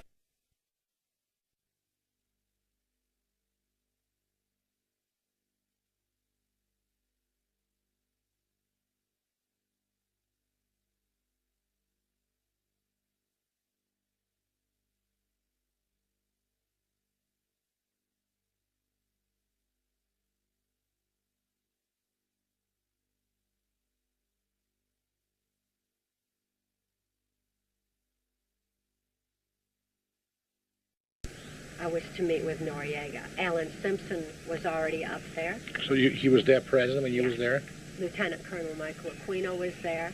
And in essence, they did a modified version of the hands-on mind control demonstrations that I was forced to participate in on the various military bases and NASA installations across this country. That was where the term presidential model came from. In essence, they were demonstrating the latest forms of mind control to people. And this was a modified version of that presentation. And this was done to Noriega to show him not only the latest technologies in mind control, but also to play on his occult superstitions. It was done to terrify him into believing that he would have the wrath of Satan himself on him if he didn't comply with Reagan's orders. He was very terrified by the whole presentation and had run hollering from the room. So the effect was definitely there. The trauma that he endured on his superstitious beliefs, coupled with the message that was delivered verbatim, including the exact voice inflections that have been programmed with, should have been sufficient to force him into containing his operations on a more subtle basis. Somehow, I don't know why or how or what happened, but apparently he didn't do it, and that was Bush's, when he went and raided Panama on the so-called Operation Just Cause, when they brought Noriega into this country. And I guess he remains a political prisoner here to date. But that was done because he was skimming profits off the CIA drug money that I'm aware of. And How was you aware of this scheme process? Because of the transactions that I was involved in on his aspect of this cocaine operation out of the Caribbean. I knew that the money would turn up short and that he had already been accused of skimming. Who was about to pick up the money from him? You was in charge of that, or? At times I was a part of that that particular aspect. So that was how I was aware that he was already skimming. But I was also aware that more than anything, his activities were not being kept secret enough to suit the CIA at that time. They had been so blatant about their cocaine activities up to that point that they did have to quieten them down during the Iran-Contra investigation. I see. So in which respect you was collecting money? So they brought this money through the ships and delivered to you, and you was bringing this money where? Well, Oftentimes it was part of the Caribbean operations. I would travel on the Norwegian Caribbean lines, NCL, out of Key Biscayne, Florida, that would go to various ports of call throughout the Caribbean and Mexico. And that was another means of travel for the country music industry. Alex Houston, as a so-called entertainer, a ventriloquist stage hypnotist in the country music industry, would be brought onto the ship to entertain. I was brought on with him as a handwriting analyst that gave lectures on the cruise ship. And then when we were in certain ports of call, then the CIA's drug operations were carried out at that time.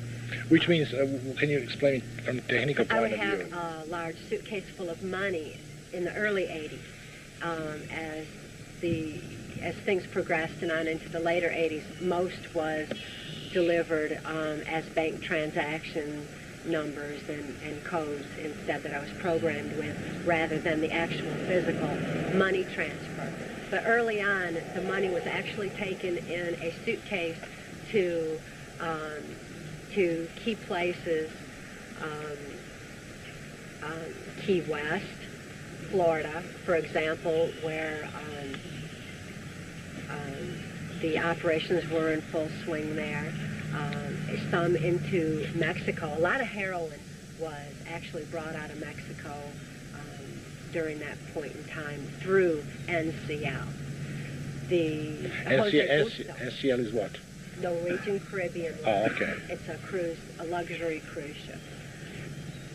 Jose Busto in San Juan, Puerto Rico was a very integral part of the Caribbean operations and would clear the CIA involved people such as myself, where the legitimate immigrations or legitimate customs inspections were circumvented so that he could actually get the drugs taken off the ship through the cargo area instead, so that they would be undetected.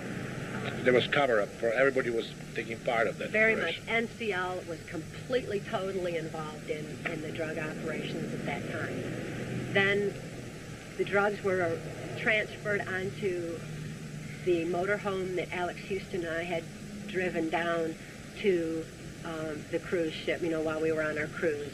We would then take the money that had been... So you went with that particular vehicle to the ship inside, or you just take these drugs and all in this truck? How you describe that? How you had the drugs in that motor vehicle, right? In that.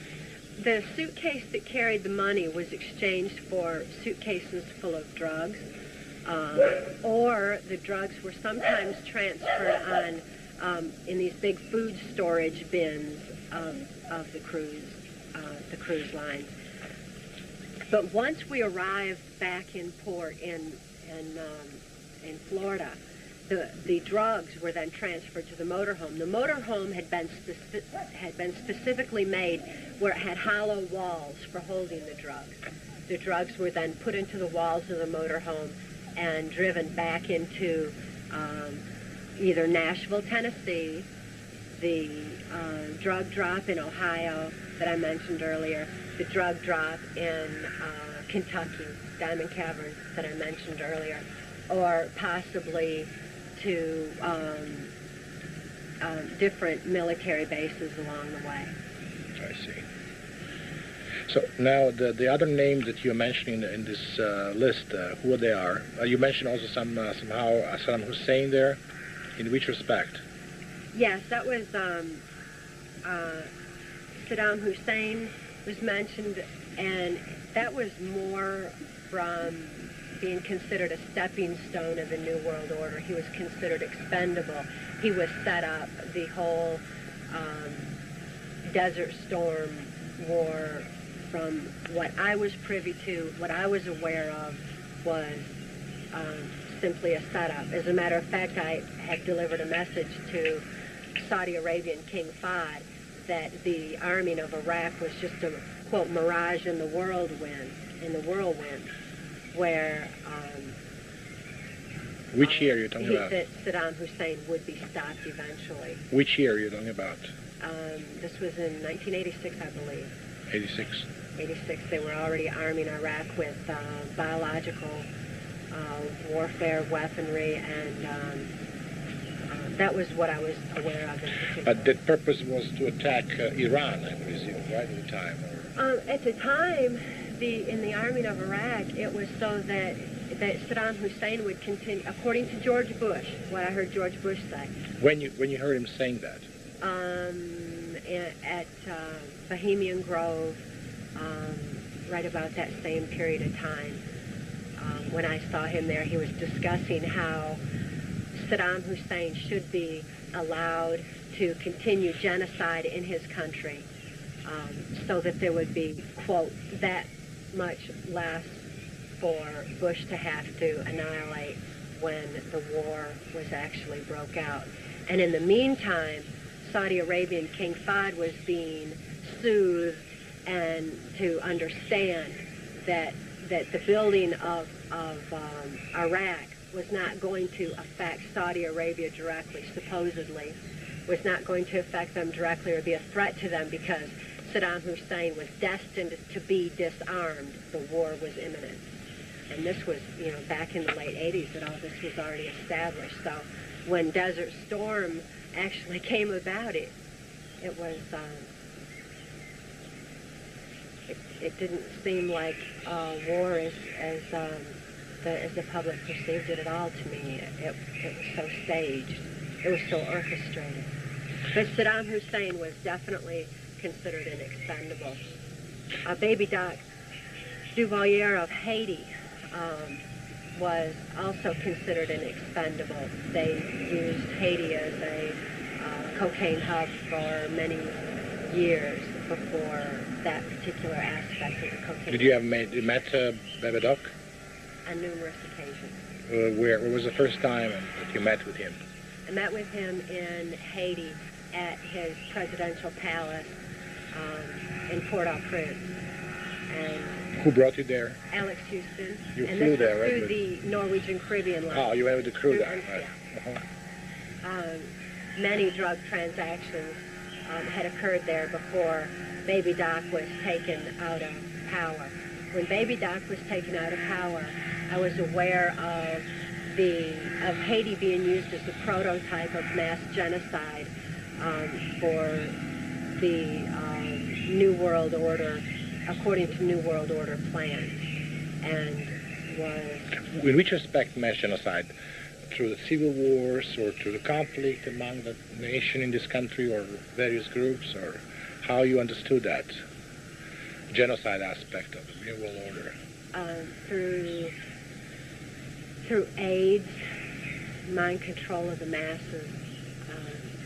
What do you mean by AIDS? Do you mean AIDS was implanted there, or?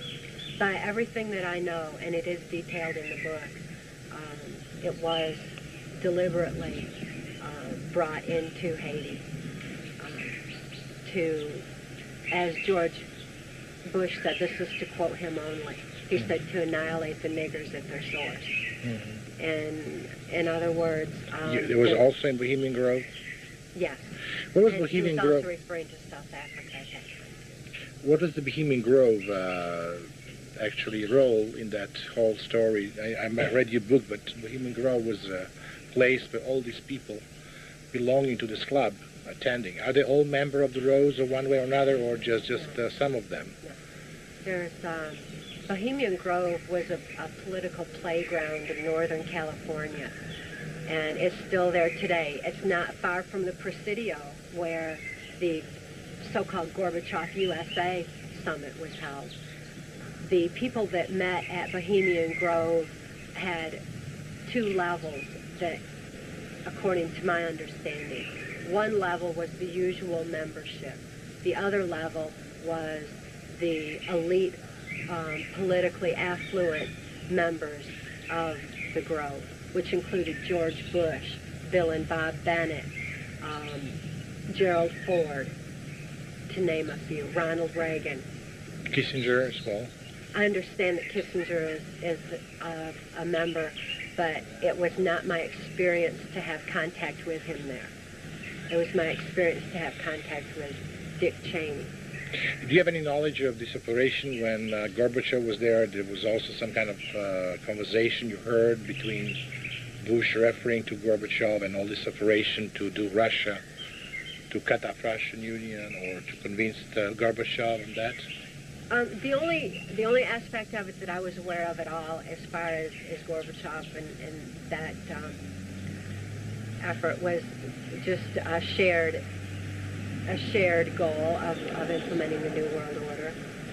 I do not know the details. I'm not privy to that aspect of it because my operations were limited primarily to Canada, Mexico, Caribbean. So you never have a chance to see when Gorbachev was there or anything like that? No, I was free at that time. I was no longer a mind-controlled slave. I was no longer operational. Oh, I see. But the Presidio is a well-known abuse base.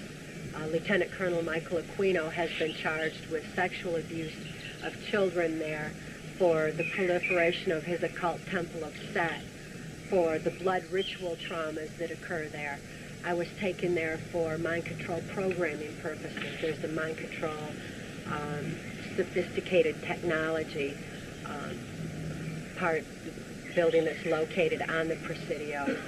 And the Presidio, like I said, is in close proximity to the Bohemian Grove. So it all kind of intertangles. The same people are involved in both places. Can you give me some more detail about these names that you have there, like drug dealers and drug traffickers and slaves? You have quite a list there. Yes. Other pages, I believe. Boxcar Willie is a country music entertainer. George Bush Jr. is listed for his operation. Do you have a knowledge you met with him? Yes. Who was the man? How do you describe this man? George Bush Jr. Took Kelly off on several occasions. You mean you sexually abused her? From all indications that I saw when Kelly was returned, I would have to say yes. For his support of his father's sexual assault of Kelly, yes.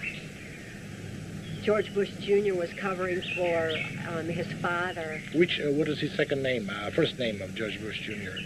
Also George Bush Jr., yes. Right? He's now, what is his position now? I believe he's governor of Texas. Oh, I see.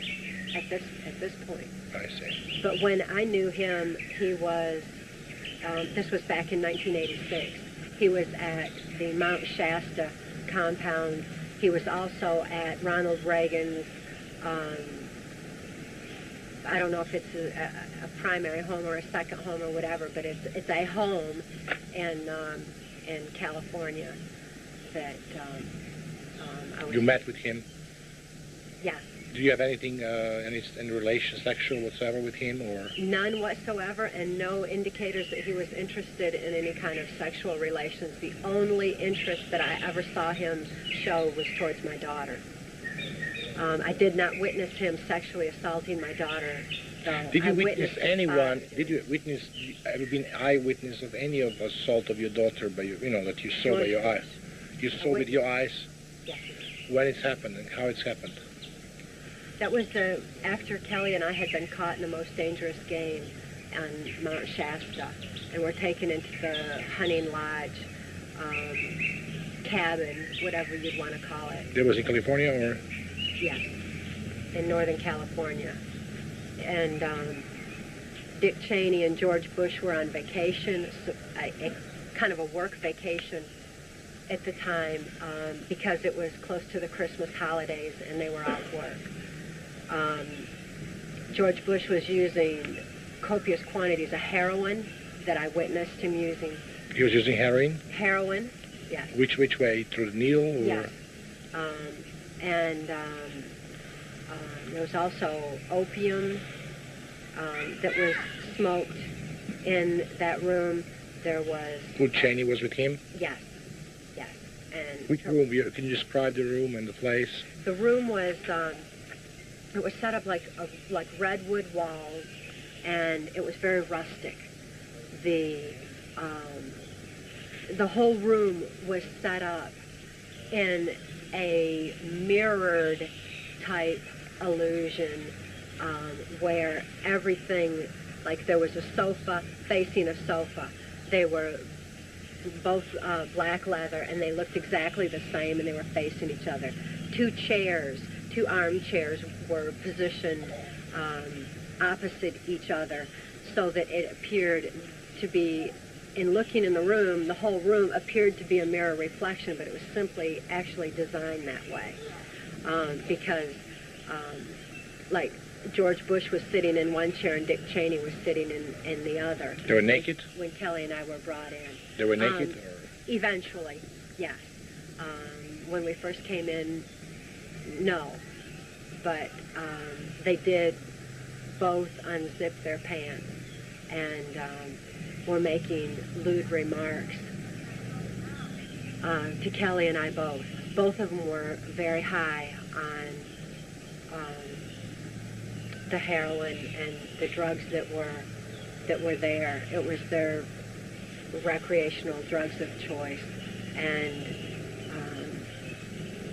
they were very abusive of Kelly and I both. So what they did exactly? Just they did oral sex, or they just penetrate you sexually? George Bush, after a series of perverse and lewd comments and events, had gotten up and walked over to Kelly and had put his penis in her mouth momentarily, and then he took her off to another room, which was nearby. It was a bedroom that was right off this room, and from that bedroom I heard Kelly hollering in pain. George Bush had made comments to Dick Cheney at that time. From that room? He liked it when children felt the pain and squirmed and hollered. And then I heard that going on, while at the same time Dick Cheney had taken me down in front of the fireplace. There was a fireplace in the room, and had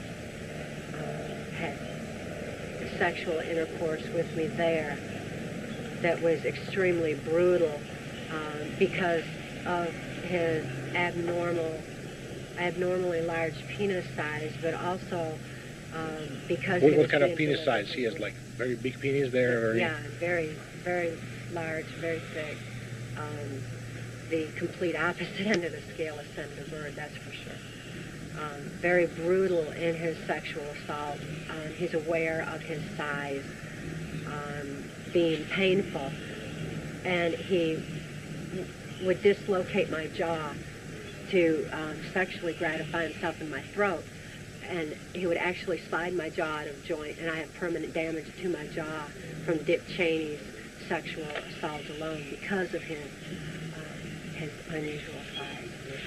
So that was a very traumatic event. The whole thing was horrible enough to have actually shattered some programming that I had at that time, and I had to be reprogrammed at the Presidio following that traumatic event.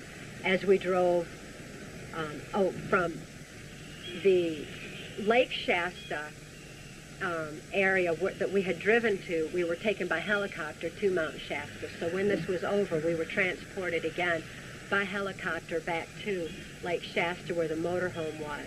And at that time, Kelly was literally dying. She was unable to breathe. She was running a very high temperature. She couldn't move. Her kidneys and her whole back were hurt from George Bush's sexual assault. Thank you.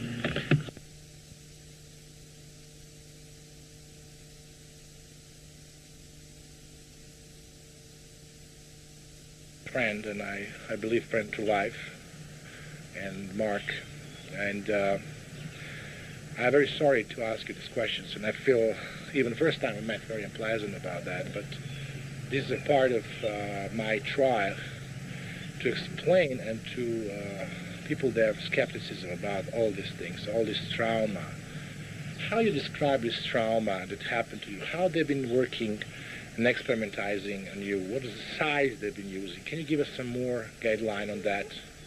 On how they perform different. How they perform different trauma on you from the beginning?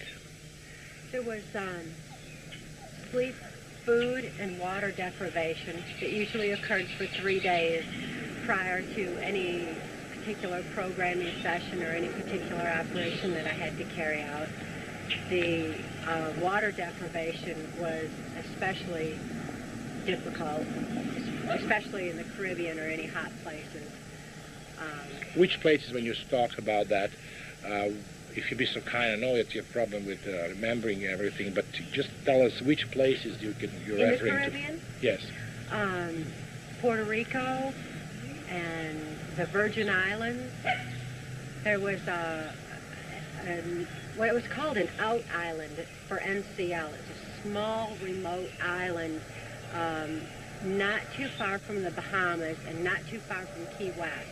This little island was really the most active drug operation. I saw Noriega at that island. It's also got the radio control towers for airplanes for the drug operations. It's got radio control for the ships, so that if there was anything really significant going on a different island, they could actually detour the ship for whatever reason, excuse they gave, bad weather, whatever, to go to those other islands, because the main purpose of NCL was the CIA cocaine operation. So they had that one little out island, and it was called Stirrup Cay. When you can recall beginning of your torture as a child, I presume, and when was that, if you can recall it, and how that was performed? Can you give us some kind of, completely analysis from the beginning of your torture, time that you can recall? There's except the fact that she was abused by your father. Yeah, the sexual abuse, of course, and then I witnessed a murder by my father when I was about 3 years old. That was there was no way to really understand all about death even then to me. I was so small. But it was very traumatic just the same, because the man was shot. He had stumbled onto our camp while we were camping out on the high banks near Muskegon, Michigan. And it was hunting season, and he was a hunter. And he had happened to stumble onto our camp while my father was passing us kids around the campfire to my other uncles who were also sexually abusing us. So in other words, your father was having sex with you and Yes. your brother? Yes, when this guy happened to accidentally stumble onto the campsite. Mm-hmm. And when he realized what he saw, he turned to run, and my father shot him. Was your father ever prosecuted for that? No, not at all. Not at all. There was no problems that arose from that I was ever aware of at all. It certainly created more problems in my mind. So that was very traumatic. There were numerous traumas like that, and like my daughter's abuse, that were especially difficult psychological traumas to deal with. The psychological traumas are far more devastating than physical trauma. To me, I have no fear now. I was asked one time by a customs agent, he said, "Aren't you afraid they'll get you and torture you now?" I said, I'm not afraid of that at all, because I know how far torture goes. It only goes so far, and then it doesn't matter anymore. Physical torture, I know what the experience is like and how far it goes. My body still bears a lot of scars from the physical tortures. The stun gun has left moles and prod marks in my skin, on my back and my arms and my legs. My head has been caved in. The skull is... Who was performing that on you? Different people were using the stun guns, sometimes Secret Service, sometimes, especially Lieutenant Colonel Michael Aquino, Philip Habib, Alex... Who was Philip Habib? Philip Habib was Reagan's attaché. He was some kind of international diplomat. I don't fully understand exactly what his operations were, although I know what his agenda was, and it was New World Order. So there were quite a few people that used. I'm sorry. Now, talking about this torture, Mark, you have one of the weapon that Kelly described before. Can you tell us more? And Kelly, can you tell me how they use this on you? Well, this is one variety. There are many varieties of these things.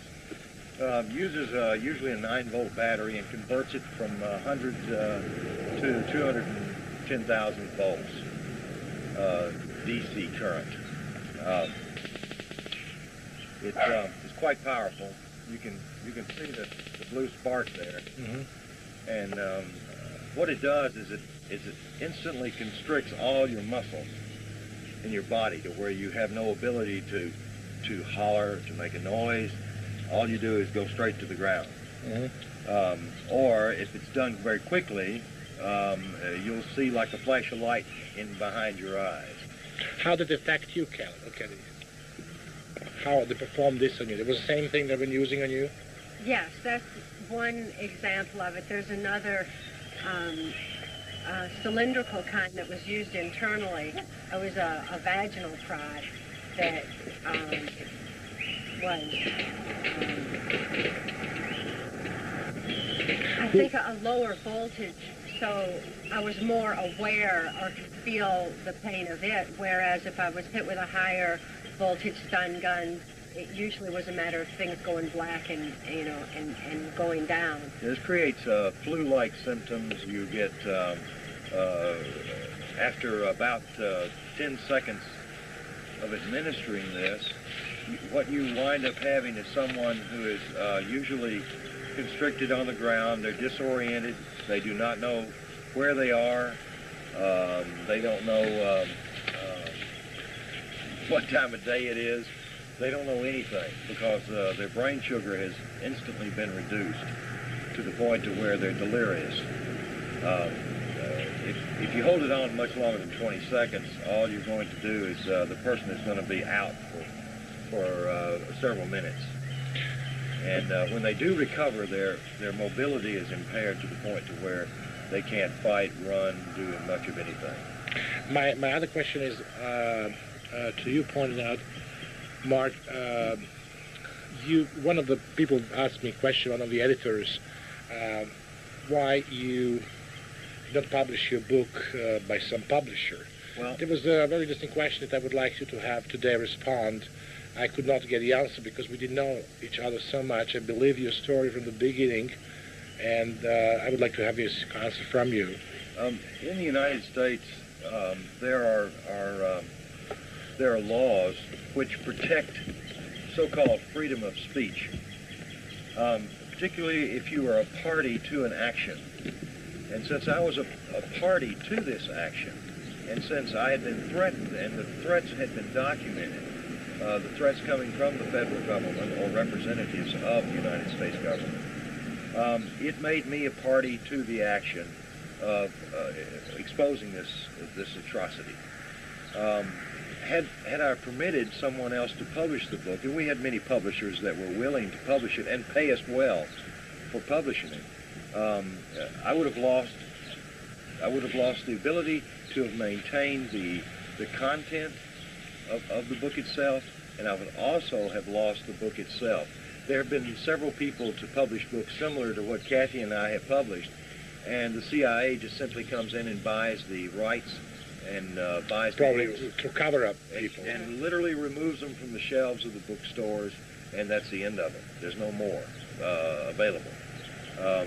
So your aspect was not exactly to make money, to make sensation out of it. And that's the reason that I felt you both to be in the very same, because my motive is to expose that mind control operation of humans as something very dangerous, and something has to be punished all over the world through the media, and I will do my best in my effort to do so.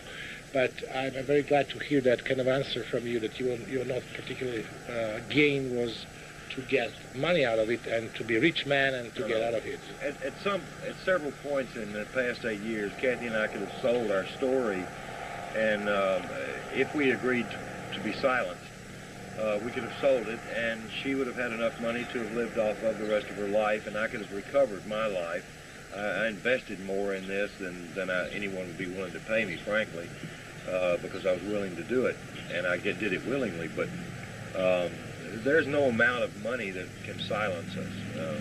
That's absurd. It can't happen.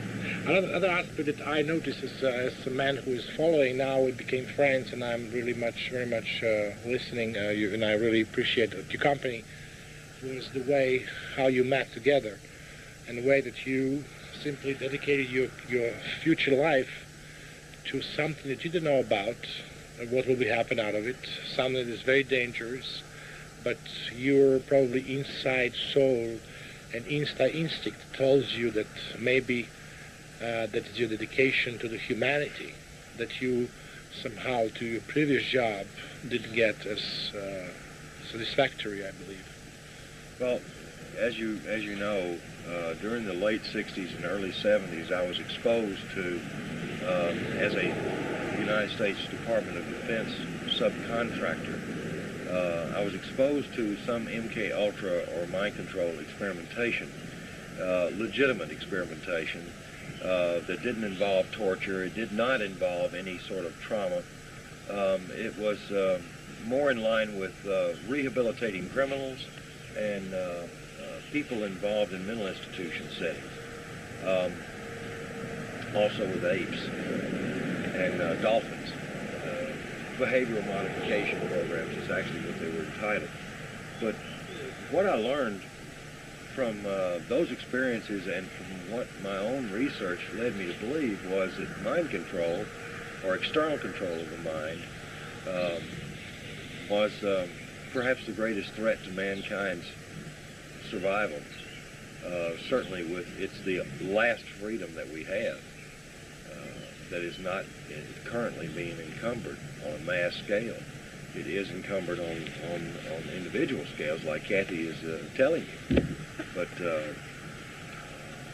when presented with the opportunity, and I look at it as an opportunity book, to actually make a positive difference, I found no alternative. There wasn't a choice. Had there been a choice, logically, I would not have done what I did. But there was no choice. The choice was very simple: to rescue Cathy and Kelly and to get this information into the public's ear. I just didn't realize it would take me so long to accomplish this goal. There were so many government secrets and personal reputations staked on the belief that I couldn't be deprogrammed, and I know I'm extremely fortunate to have survived all of this. But they were wrong in believing that, because they made that belief predicated on their own immoral thought processes, and they're limited in their thinking by their own immorality. They never considered that someone like Mark would use the information that he had for good, to actually help not only me, but to help humanity. But I think the most, if there's a happy ending to this story personally, it would be that we have fallen in love, and the love factor has been very significant in my recovery, because not only did he save my life, but I have certainly have a reason to live it. And the love factor is extremely important. I feel like most people spend their lifetime looking for a love and never find it. And at 38 now, I've got that love, and that's your emotions back and the feeling. Right. See, when I was talking to some people, I even described, I was telling a little bit of my expressions. I said, this is like a Pygmalion story in a way. Professor and, remember Pygmalion story, Yeah. My Fair Lady? But in different frame and picture, in different time. I really appreciate it very much, the way you describe me the situations. So can you actually describe me the way you met for the first time, and how everything happened? And First of all, I need to apply just a little bit of history. I had a business with the People's Republic of China and the Chinese military. We were involved in a joint venture company to manufacture large capacitor banks that were used in energy savings for the mining industry. The mining industry was having to shut down every other day because of a lack of electricity. And the mining industry, of course, was controlled by the military over there because it was metal. They have a rather odd arrangement on how they control certain things. But as a result of my agreement, joint venture contracts with the People's Republic of China and the military, they were very concerned about who my business partners were, apparently. And Alex Houston, Cathy O'Brien's handler back in the States, was in fact a business partner of mine. Thank you. Was a business partner of mine, and actually was one of the people that was instrumental in helping me put this company together. I was told by the Chinese intelligence, I was approached by them after the signing of the contract, that I had a partner in the United States, Alex Houston, who was involved in drug trafficking, child and adult prostitution, pornography, money laundering, and it was working for the CIA, and it was sanctioned by the White House, meaning at the highest level.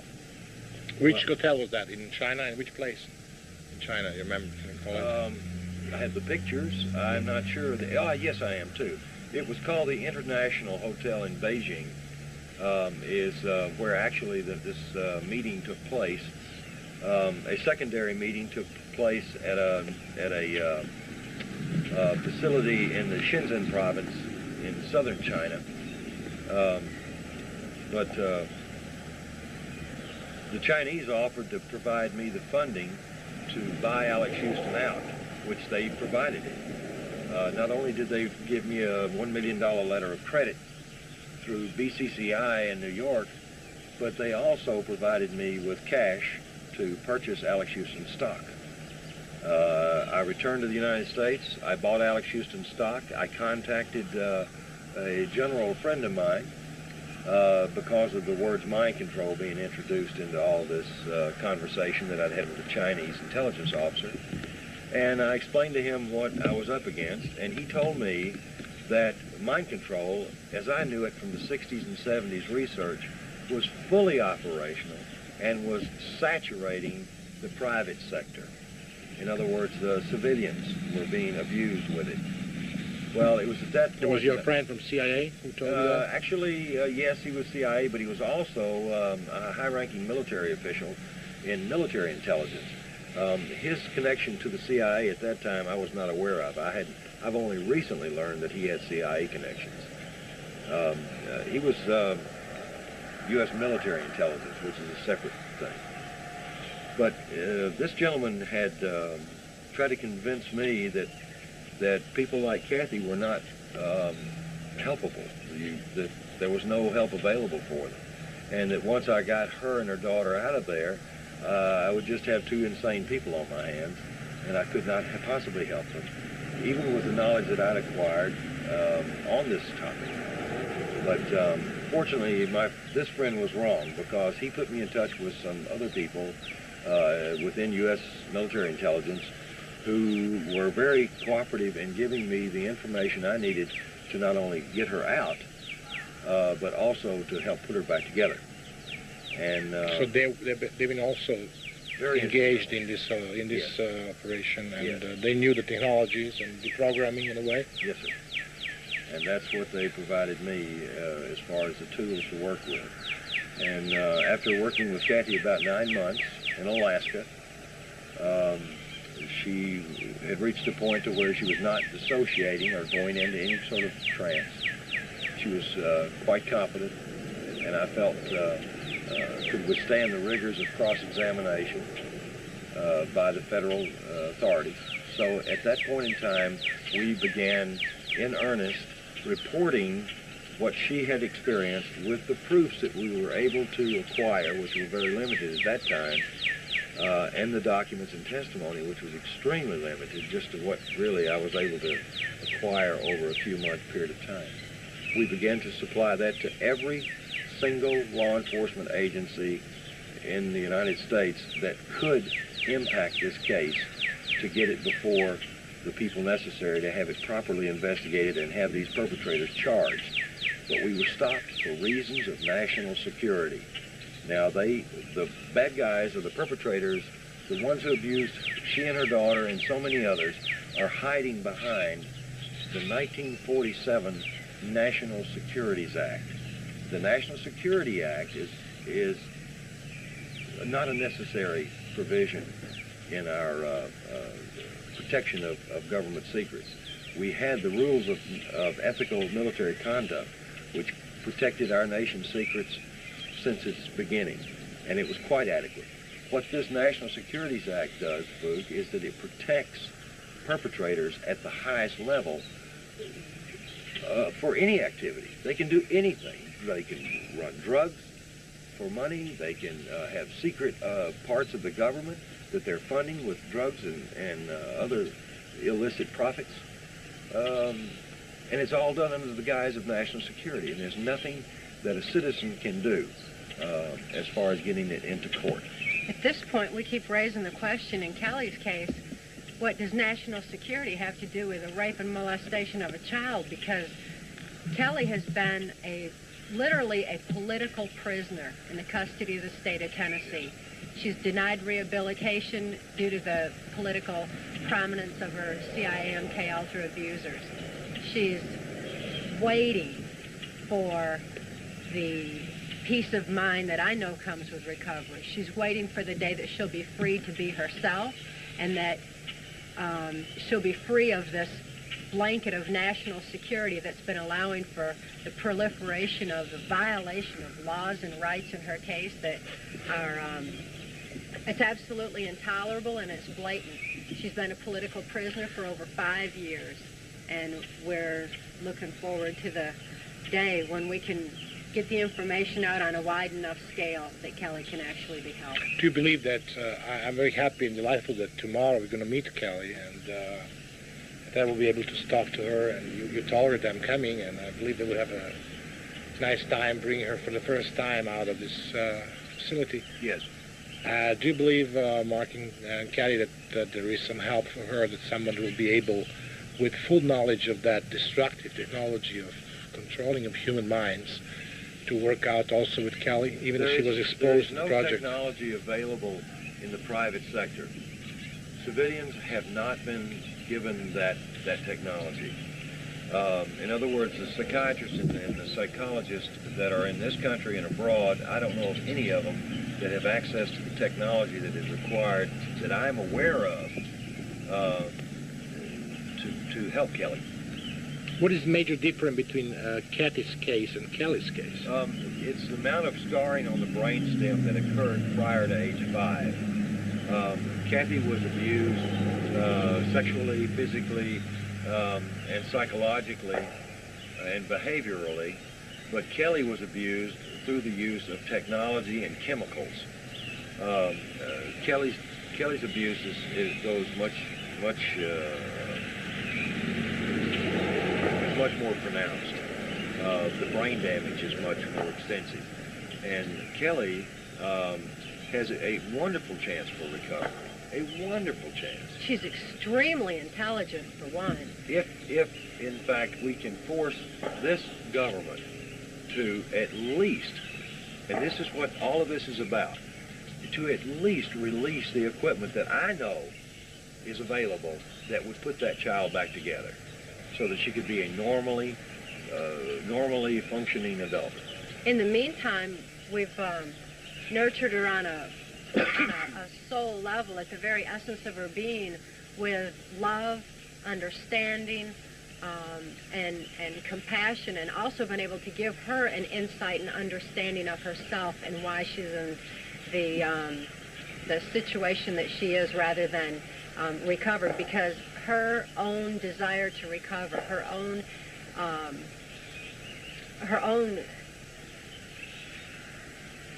she's so motivated inside to recover that if that could have done it, she'd be there. But she doesn't know why she wasn't able to bring herself to that point. That's not fair that she should even have to think that way. So we hope to get access to some kind of technology that will actually help her stay in control of herself. She says that she longs for the day that she can express herself as she knows she is inside. And it's Are you definitely positive that there's no access to any more penetration of any kind of influence on her, due to the fact that she could be a very dangerous witness to the much more extensive cover-up on her case? Actually, there is no guarantees. Not for Kelly, not for me, or Cathy, or for that matter, you.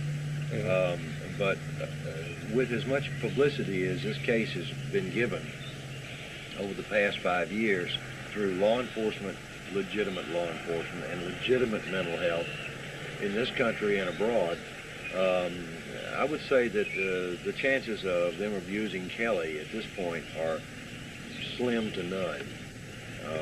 It would not be practical. It would be a big red flag. I was also facing the different questions, so maybe it's very interesting for you to open my heart and to tell you what kind of question I got when I was playing the tape that you gave me and all these books. For the people that have been very superficially facing that, I mean, that means not reading your book or not even being capable from the time point of view to read that, they always thought that should be something that Americans are planning on us, you know, in a way, even in Europe, in Western Europe. But from the others, they asked me, people that are more concerned and they have some knowledge on that, and especially in this field is not only in the United States, the field is probably in Russia, very developed. Oh, yeah. In all these we don't know of fascistic any regimes in the world that is not employing the same type of mind control that Cathy experienced. There's no country in the world that's excluded, and that even goes into some of the most third world primitive societies in Africa. and such as Haiti. And Haiti, you know. also kind of mind control, Same trauma.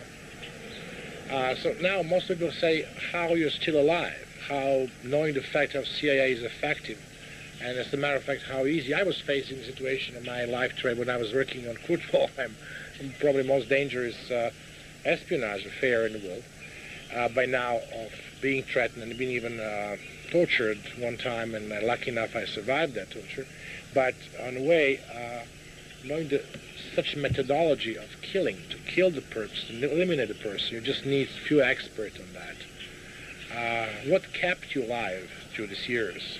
Probably the single greatest support that we received were from friends that I have made, friendships that I've maintained over the years within the intelligence community and within law enforcement. These people have guided my path and Cathy's path safely through this maze of information dissemination. We have disseminated information. We know what kind of secrets to keep and what not to keep. We know what will get you killed and what you can survive with. We have literally passed through the window of opportunities, and we have successfully gotten this information out in such mass that now, quite honestly, I believe that we're probably safer than most Americans who don't even know about this stuff. I don't feel that we are threatened. For most of the people that I met, publisher or people from magazines, they ask me questions. Okay, we will publish if it's only a matter of mind control, which is, people are aware the one way through satanism and other means, but how we can comprehend child abuse with a very famous name in politics. It's very simple, Luke. There's one common denominator between a child abuser and one who isn't a child abuser. That common denominator is they're both people. And when people are in positions of absolute power, you know that absolute power corrupts absolutely. And sometimes even the most mild-mannered, unperverted person, when they are placed in positions of extreme authority, under extreme pressure, and they develop some very sociopathic attitudes towards their fellow man. And in the process of doing so, express themselves sexually in a very perverted way. Now, this is common knowledge among people who study the mind, psychologists, psychiatrists, and mental health people. They realize that the higher up the ladder of success someone rises, the more perverted their sexuality becomes, and the more criminal-minded they become. This has been known throughout history. So to say that because this person is a famous politician or an entertainer or a musician, it does not make them exempt from perverted behavior. As a matter of fact, it accelerates it. And this is a matter of human nature. So in the past, you know, rock stars, if they were all arrested for drug use, there wouldn't be any rock stars. I mean, there wouldn't be any rock and roll because they'd all be locked up. So why aren't they locked up when they use this stuff openly? Everybody knows they use it. They use it because they buy it. So that means they're buying it, they're selling it, they're using it, and they don't go to prison. It's because of society accepts it. But they will not accept someone sitting in the audience using it while they're watching these rock stars use it. Politicians, on the other hand, pass laws to have perverted persons locked up. But they themselves are practicing the perversions, and they are above the law because they have placed themselves that way. So that's really the only answer that I can think of logically to answer your question. Other means that other questions I was asking you, there's other questions I was asking from the people that I was showing the film to, was what is the perspective of majority of Americans? Are they aware that they came to the stage of very strange situation, which we know as Orwell 84 book, by Orwell book 84, as total control. You know, we was having a lot of films on that, and it's right. Hollywood industry is full of those films. How do you think, because you have access to reality, you have access to be with Cathy, who is actually one of those robots that we was watching even in Hollywood by the time. What is your opinion about this country, where this country is going? Is that phenomena scaring a lot of people in this country? George Orwell, in 1949, gave us some pretty grim predictions based on some theories that he had developed based on some technology that he knew that were being developed. George Orwell had connections into the intelligence community, both British MI6 as well as CIA. In those days, it was the OSS. George Orwell, when he wrote his books, many of them, he predicted a society which would, through natural evolution, be controlled through its own technology. Secret knowledge equals power. And when you have secret knowledge, technologically speaking, you can control whomever. For instance, the United States is in control of the world at this time due to its technology advancements. Now, technology has a way of not being a tameable or protectable asset. As a matter of fact, more espionage is committed in search of technological secrets than any other single piece of secret knowledge or information that any government or corporation can contain. So secret knowledge is very, very important for control. We as a people are not, as an average American person, are not aware that the government is about 25 to 30 years ahead of us, technologically speaking. Now, Abuka, I ask you, the camera that you're working with right now was not even thought of 25 years ago, much less available. So technology, if you removed everything from your life that was not in existence 25 years ago, you would practically remove everything that you have, including some of your clothing, because of technology. Man has got to evolve through this technological breakthrough. We will defy what George Orwell predicted, and which has come true. Big Brother is, in fact, watching us all, but through the use of technology. But mankind will and must evolve through it, or mankind will fail as a species. From my perspective, people tend to pick and choose what they want to believe of my victimization predicated on their own experience. And in the last 5 years, people can relate to it more because it is their experience. More and more people are affected in some aspect by mind control. They're affected by someone, a loved one that's in special forces with the military, or someone who has been affected by occultism and blood trauma and mind control through that. There's people affected through child abuse scandals that are not seeing any justice in this country. There's people that are most widely affected through the global education process that's been implemented in the school system. That's where the education system has been changed and designed to increase the children's learning capacity while decreasing their ability to critically analyze. It's making them robotic. They come home to their parents as children that their parents don't even recognize anymore. They don't know who those children are. It's like the young man who goes off and is recruited by the military and then is put into a special forces training, and he comes back and he has no memory of any of his personal life. His parents barely recognize his persona, and his loved ones no longer even know who he is. Now, this isn't to say that global education is the kind of experience that I had. No. My experience was extreme, and I was totally robotic. These kids are coming out of school in a slightly robotic state. They're coming out with a completely different attitude towards life. So there's like a sliding scale of mind control, but nevertheless, more and more people in this country are affected in one way or another. So they are wide open to that reality.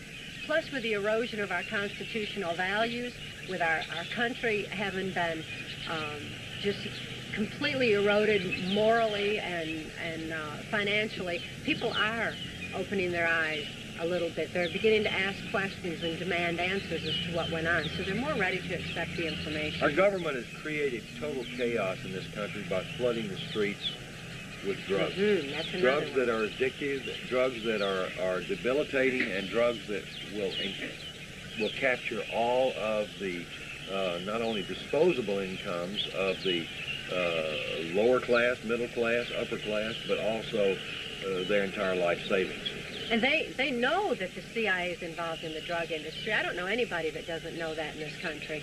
The average drug dealer on the streets, just kids, know that if they're not part of CIA operations, they're going to get busted.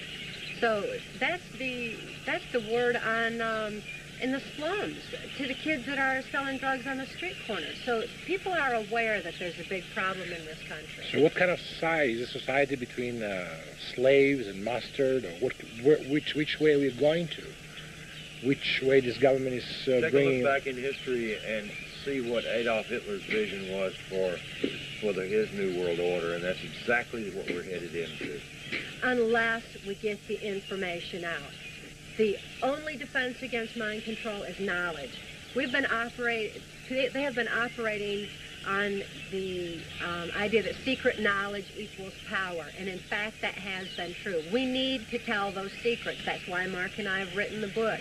That's why we're getting the information out. That's why we have so many behind us dedicated to getting this information out.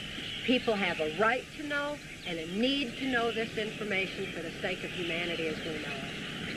How about you appeared in a lot of, how many talk shows you're appearing with, and how many conference you was appearing with? Luke, I don't have an exact figure. I can guesstimate from the number of years and the number of stops, and just by a drawer full of canceled airline tickets, probably 150 personal appearances, and probably With Cathy together, right? oh, always. And probably twice that many radio and television shows, both in the United States and Canada. When the television shows will be taking place now? Television shows? The TV shots were usually limited to news people coming in to seminars and taking 5-minute, 2-minute, 1-minute film clips of what we were talking about. We have done a couple of on-camera interviews with some people, investigative reporters, and those have been aired in various markets. We did one 4-hour segment for a Christian broadcast group, which was aired in 30-minute increments, 8 shows. You have this on tape here? You have this tape? Actually, I can get it. The master I have here, I copied it so many times, it's finished. It's a lousy interview. Okay. I'm not pleased with it. It was back in the early days where I was unable to say some of the things that we wanted to say because we did not have hard proof or hard testimony, corroborating testimony. And the media is so controlled and censored. We've had to do this. Oh, yeah. We've had to do this a difficult way, to making copies and getting information out. And now that we've got the book, at least it's an easier, more comprehensive vehicle for getting the information out. I mean, that you was together with 60 Minutes once, and they were doing a story. What's happened with that segment and how the situation was looking like? That segment was filmed in California, videotaped, and the interviewer, with tears in his eyes, folks, told Cathy that someday her story will be told, but not now. In other words, then off camera, I asked him, I said, where is this tape going? He said, it's going back to 60 Minutes. I said, who is it for? He said, why? I said, who is it for? He said, it's for the CIA. They want to see what you're talking about. My very similar experience, talking about 60 Minutes, I was sent to 60 Minutes to the very distinguished gentleman that I respect, David Weiner of New York Times, who discovered a very similar self-inflicted terrorist act by the Muslim in Sarajevo, which was used as pretext for bombing of the service, even that everybody knew that was not done by that. But I was also in 60 Minutes. I was with Don Hewitt, walking legend of American journalism. I was showing to his producer, one of them was Jeff Fegger, who I mentioned in one of the film, which was actually airing to them as maybe last honest story about American journalism, was a story about Kuwaiti's daughter, Kuwaiti ambassador, who was 1 month pretending to be a witness from the Kuwait, and how kids were killed, and Bush was, even knowing the fact that she was daughter of Kuwaiti ambassador, quoting her statements. Don Hewitt went for half an hour to inform himself from CIA. He came back and he said, your story is right. I cannot air your story because they will damage the whole industry of media. They will damage the whole thing. So I'm very sorry. That is the biggest challenge I ever had. It's the biggest conspiracy that I have heard of. But I'm sorry I cannot make it. End of discussion. So I understand that some topics will never, but I hope that this topic will be very soon aired in the future and they will do something about that. Well, it's happening now. As I mentioned earlier, we've had more press, good, solid press, interested in what we're talking about in the last 5 months than we've had in the last 8 years. And we are, in fact, winning. I think it's the people's demand for answers that's causing the media to start coming around, because people have gone totally to alternative media, the radio and shortwave, and what they call underground newspapers and things like that, which are in essence patriot newspapers. But there's so many people, the majority of the people are turning to the alternative media to the point where the mainstream media is going to have to just get with it now or lose out entirely. I mean, it's just time for it to turn around. The demand of the people has risen to that proportion in this country. Exactly. So you're planning also, I was told that, what you can tell me about this global education order? What is this all about, and how you understand it? We didn't have, or we're not aware of that in Europe for time being. Makes me wonder if it's under a different name. There's a lot of different names that's used in this country, in Canada and Mexico that I'm aware of. The Global Education 2000, Goals 2000. In this country, it's referred to as America 2000, outcome-based education. So there's a lot of different names.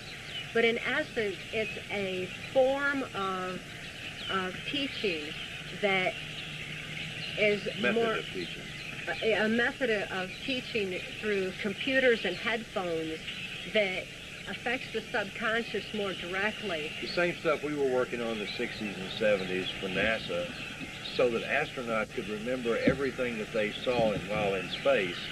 Some of those same principles are being applied in our schools using simple computers. Back in those days, though, they didn't have simple computers. They were quite elaborate. It would fill a room with equipment now you can have on your lap. So what is the philosophy behind also on the control of the masses, or what is global education? What It is an absolute control of the masses and supposedly a control on the gross national product. The productivity of these children when they emerge as adults and are going to be in a work environment. It's a very easy way to put them into certain classifications very quickly, very simply, and everybody does the same job that they're assigned supposedly much more efficiently. There seems to be a tremendous amount of questions of whether or not that could actually happen. In some areas, I can assure you that efficiency does go up, but creativity goes down. And our species, our human species, has evolved because of its ability to become creative. Once our creativity is stifled, then we will be plunged into a dark ages that would, I suppose, rival anything in history. So we're on the threshold for that now, Bruce. When I was forced to work under Secretary of Education Bill Bennett during the Reagan administration, I was forced to deliver a message to the state governors at a convention that was being held. And this particular message included the idea that they could control the future by controlling the children, and that by controlling the information that the children learned, and in other words, adjusting history to fit their own agenda, that they could actually be affecting the future. And in essence, I suppose that that's true, that children are our future. But how you explain the phenomena, how many people that you believe and how many programs of mind control are existing now, and how many people that you know that were together with you? You was also mentioning School of Charm, something like that. As far as the charm school where the sex slaves in particular were taken through, and there were a half dozen to a dozen girls going through at a time for a 3-day course. And there were so many mind-controlled slaves in my own controlled environment that I genuinely believe that the whole world was involved in mind control. I thought that's the way the world was. There were that many. I don't know the exact numbers. But where was that school located, and how many people were attending? Can they call it course? Youngstown, Ohio, and it was. Was a military base or?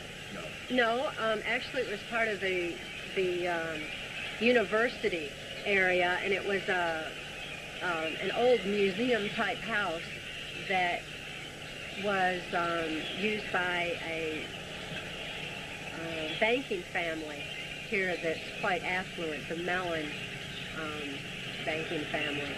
So they were involved directly in my victimization. The so-called governor of Charm School was. And that was Stuart Mellon that I'm aware of. But there were quite a few girls that were run through there, and I went through there on the average of once a year for reprogramming or additional. What kind of program was there? What taught you there? To fulfill different perversions. For example, there was an oral sex program that involved not breathing for an extended period of time, so that the man would be gratifying himself in the throat without allowing for any breathing to go on, and he would actually become so excited by the idea that he could be suffocating the girl that that would be his sexual thrill. And that was one thing that we were taught. It was called a 3-minute miracle. to be able to sexually gratify someone before you were killed. And I am aware of girls that died exactly that way. Other perversions included bestiality and the bisexuality. There were numerous perversions. It was done on university and in a special area of university. Who was a teacher there? No, it wasn't associated with the university. It was just near the Youngstown University area within that Mellon home. So it was, nobody actually lived there. It was used strictly for bringing girls in on occasion. I really don't know how often the doors were open, if they stayed open or if they only opened them on certain occasions. Is it the bank that was involved in this drug trafficking and a lot of scandals in the United States? Yes, Jim Trafficant was involved, and he's a U.S. congressman that has infiltrated the patriot groups, acting like he's somebody that is concerned for the welfare of our country, when in fact that's not his agenda at all. And he was one of those. He and Dick Thornburg were among those that would test the girls to see if they could actually be released from charm school. It was very torturous. Okay. So, Mark, you have some additional material that was requested from a publisher and people from the media in Europe that you would like to present me today.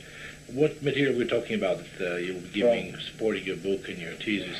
There's been a variety of publications that have been put out over the past, we'll say 5 years, that support the vast majority of everything that's in our book.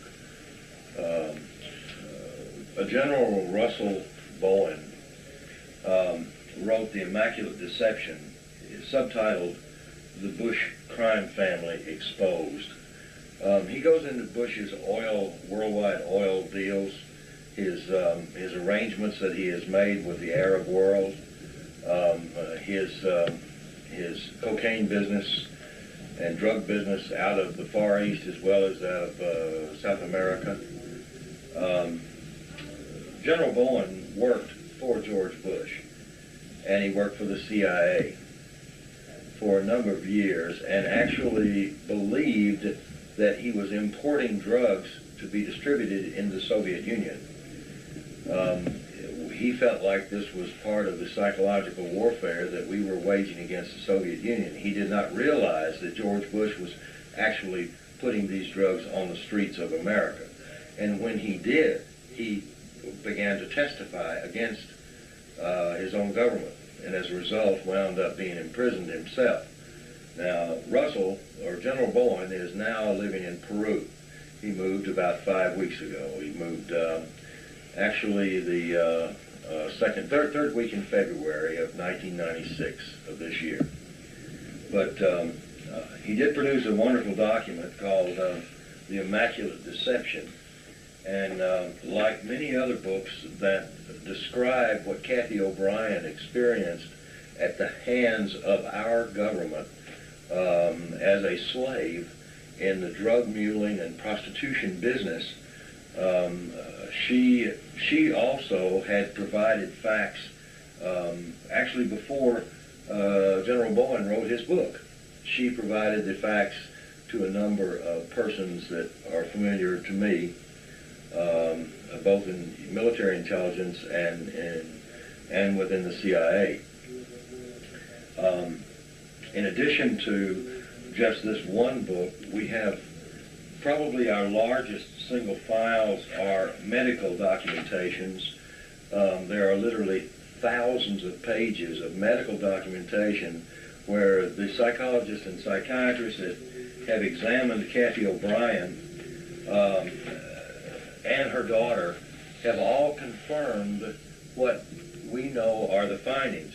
In addition to that, Canadian intelligence, of whom I am acquainted with some of the members, have provided more information with regards to some of the perpetrators that Cathy O'Brien mentions, such as Michael Aquino, who is head of was formerly a United States Army colonel in charge of psychological warfare. here in the United States. He's a very famous figure. He considered as a Nazi person who formed all ritual. As a matter of fact, he embraces the whole philosophy of Nazism, and he was a few years ago, in 1987, there was a search warrant issued as a result of some complaints by local children being molested in his home. Well, when they went into his home, they did find a number of articles relating to Nazi belief systems, symbologies, symbols, things of this nature, but they also found something else. Colonel Aquino is head of what is known as the Temple of Set. The Temple of Set is actually a spin-off church of the Church of Satan. Like Heinrich Himmler was researching, and by the way, Heinrich Himmler is his hero. Heinrich Himmler was studying the black arts and trying to understand more about the effect on the person's mind that is exposed to these blood rituals and sort of thing. What, amazingly enough, Colonel Aquino found out that this was a wonderful trauma base for controlling people's minds. Cathy O'Brien and her daughter both had, and unfortunately, a great deal of exposure to Michael Aquino, and we have a number of people in the United States military who have stepped forward and provided credible testimony to support her her findings and statements and testimony before federal agents. It's unusual, and I must tell you this. Michael Aquino has sued. He's a litigant. He has sued everyone who has ever attacked him in a publication, or on radio, or on television. And some of his lawsuits have been quite successful. We are the only exception. The reason being is because if he would sue us, we could take him to court with hard proof of his abuses of Cathy and her daughter. And of course, this is the same situation that exists with George Bush and some of the others. But Michael Aquino had a book written around him, and I'll read you something, and it says, what most people don't know, and what U.S. law enforcement officers are only beginning to discover, is that Satanism is the fastest growing underground criminal movement in the world today, and that it is directly linked to an exploding number of child abuse cases, Nazism, drug dealing, pornography, and prostitution. Now, this sounds very familiar because this is exactly what Cathy O'Brien has been talking about. Linda Blood is a friend of mine. As a matter of fact, we are mentioned in her book several times. This New Satanist, it came out last year by Dell Publishing here in the United States. The CIA did not want it to stay on the market, so they stopped the publication, just as they would have ours had we allowed a publisher to handle it. But this particular book literally rips off the covers of secrecy concerning Michael Aquino's use of Nazism and blood traumas and Satanism to externally control the mind through trauma. I noticed that in most of this book that you provide me as extra material to your book, we are facing a similarity between Nazism, Nazi Germany, and the United States today, or George Bush, World War order. In all this material, is it coincidence, or you believe that it's formally like that? I believe, like many intelligence officers believe, and many federal officers believe, who are associated closely with the mechanism in Washington, that Nazism is alive and well in this country because it was just simply exported from Germany in the 40s. I'm adamant to say that I don't believe Nazism ever died. I just think it was resurrected over here because as our conversations earlier in the day concerning Project Paperclip have proven, that we imported all these scientists with all these ideas and how to create chaos in a society, and they have done an excellent job. What other materials are you providing us as well? There's a great number of bodies of research concerning Himmler's use of people in human experiments to create the perfect proverbial Manchurian candidate. All of this research has been actually collected by a number of top-notch physicians and lawyers around this country. I've been very privileged to have been a part of contributing from my experience in the 60s and the 70s working for the Defense Department and being associated with the project known as MK Ultra, which is, of course, the United States government's code name for the mind control experiments.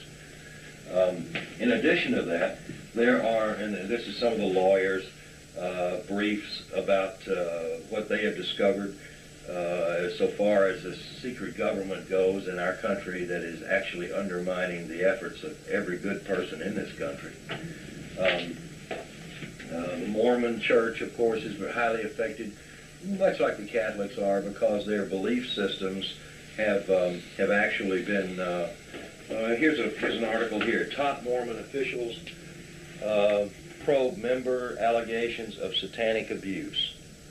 The Mormon Church is literally under fire right now because they're claiming that better than 60% of the children in the Mormon Church in some way or another have been sexually and psychologically abused in their daycare settings and other church-sponsored functions. It's really it's reached a point now of epidemic stage in this country. You know, Luke, in 1980 there were 200 cases of this dissociative identity disorder that the American Psychiatric and American Psychological Associations had actually published. There were 200 reported cases. In 1990, there were 250,000 cases reported in this country. And in 1995, 2.5 million cases reported. Or child abuse?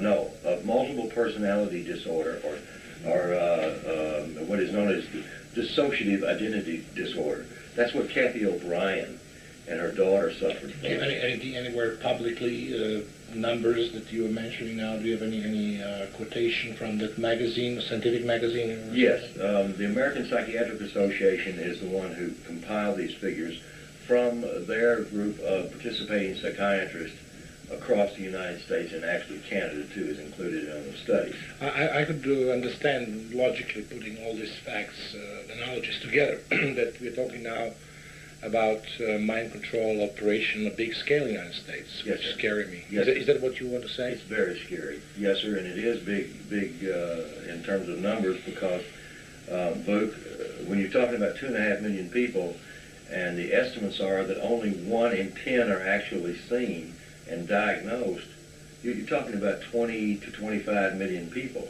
That constitutes a sizable portion of the United States with a serious psychological problem. Serious. Those kind of people are capable of becoming serial killers. They usually suicide themselves at very young ages.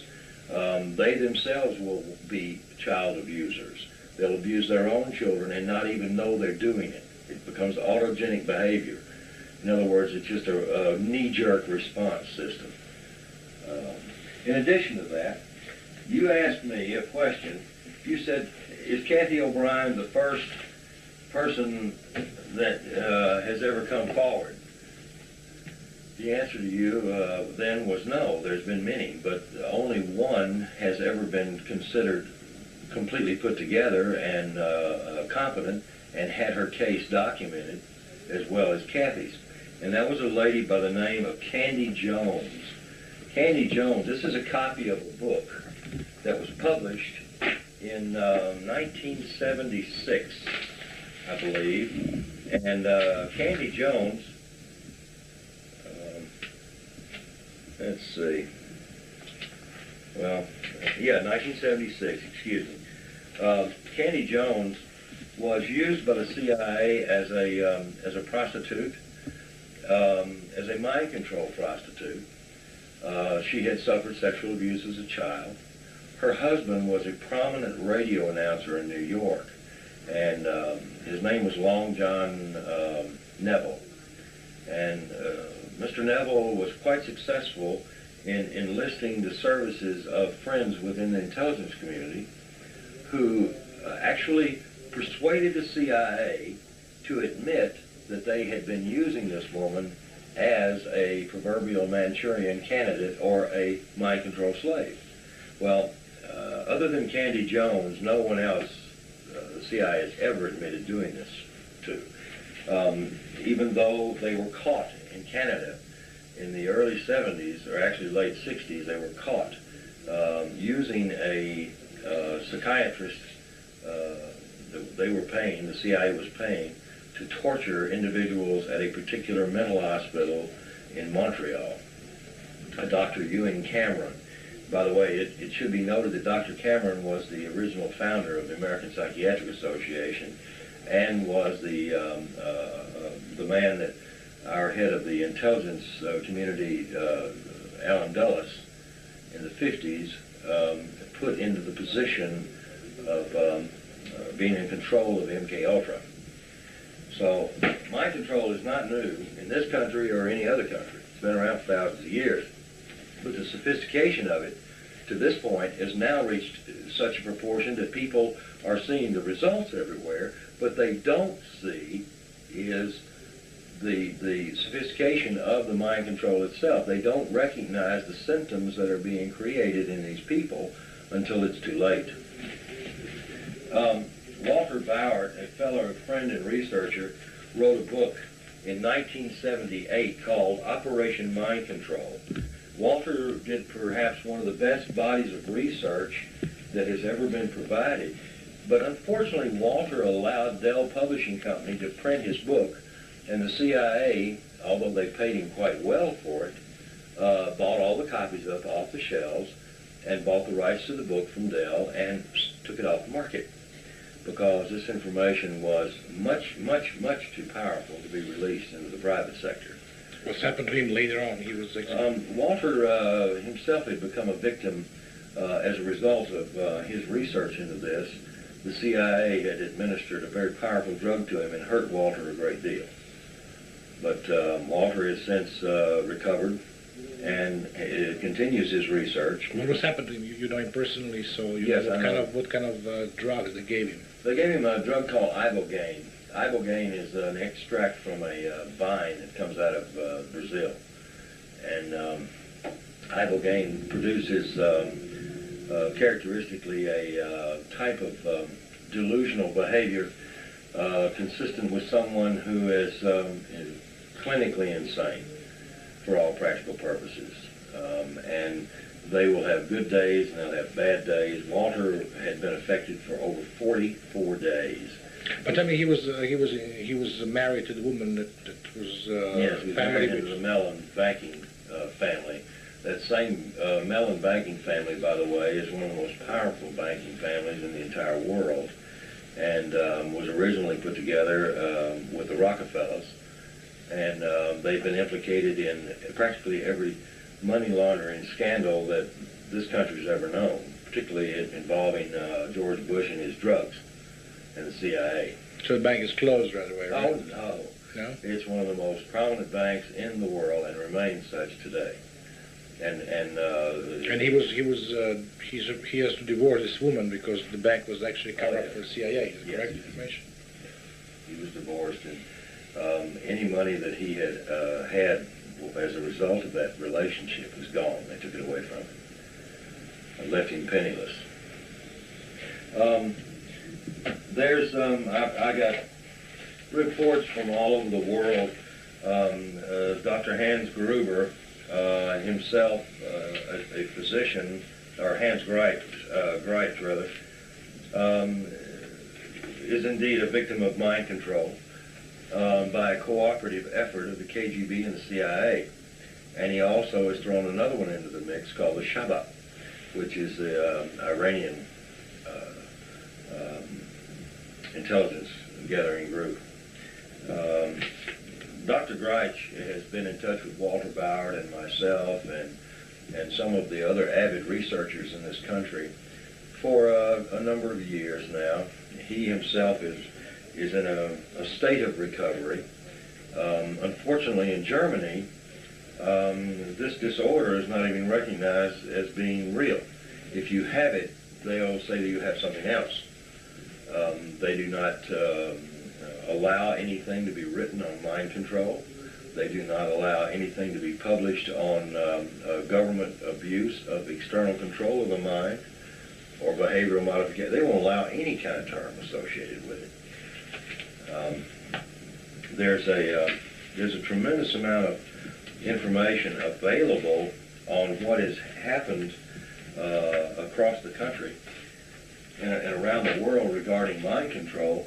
But I think the most prominent thing that we've seen in the last few years, as a researcher, I can say this, even though I have been personally involved with Cathy O'Brien, her case, as far as the physicians in this country, and I'm a member of the International Society for the Study of Dissociation, which is a very prestigious group of physicians worldwide who are attempting to build a model for practical recovery of persons like Cathy O'Brien. And at this point, the American Psychiatric Association is actually considering publication of a treatment modality that I have co-developed from my sources in the CIA. The same treatment method and modality that I used to work with Cathy O'Brien successfully to bring her case to a conclusion. And as you know, for the past 5.5 years, she and I have been on a lecture circuit with physicians and law enforcement, and they've been gaining extra credit just for listening to her tell her story. So we're going tomorrow to see Kelly. Yes. I believe that Kelly will be able to be rescued and will be able to do Yes. something with the help, of course, with the full knowledge and... With the people that are watching this video right now, those people, if they will do something, whether it is to have our book published in their respective country, or whether it is for generating publicity for this case, that's all it's going to take, Booth, in order for us to be able to successfully get this girl into a therapy that will help her. Thank you, Mark, for your extensive report. Thanks, Bud. This is a mental institution, and now with Cathy and Mark, we're going to visit her and take her for lunch. And it's the first time that this girl was allowed to go on a Monarch establishment.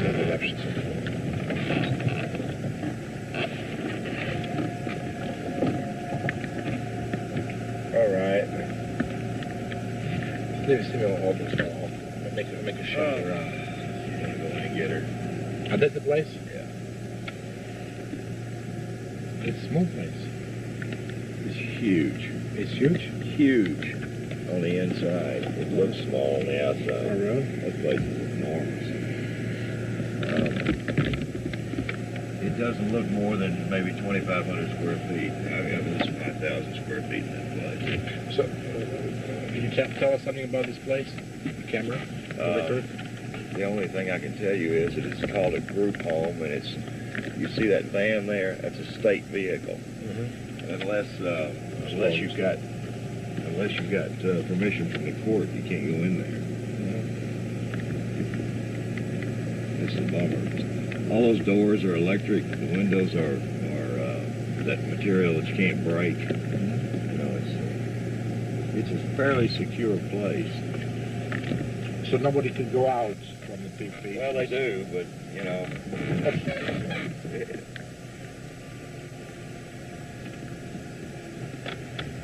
All right. Who's the Homicidal suicide line. It's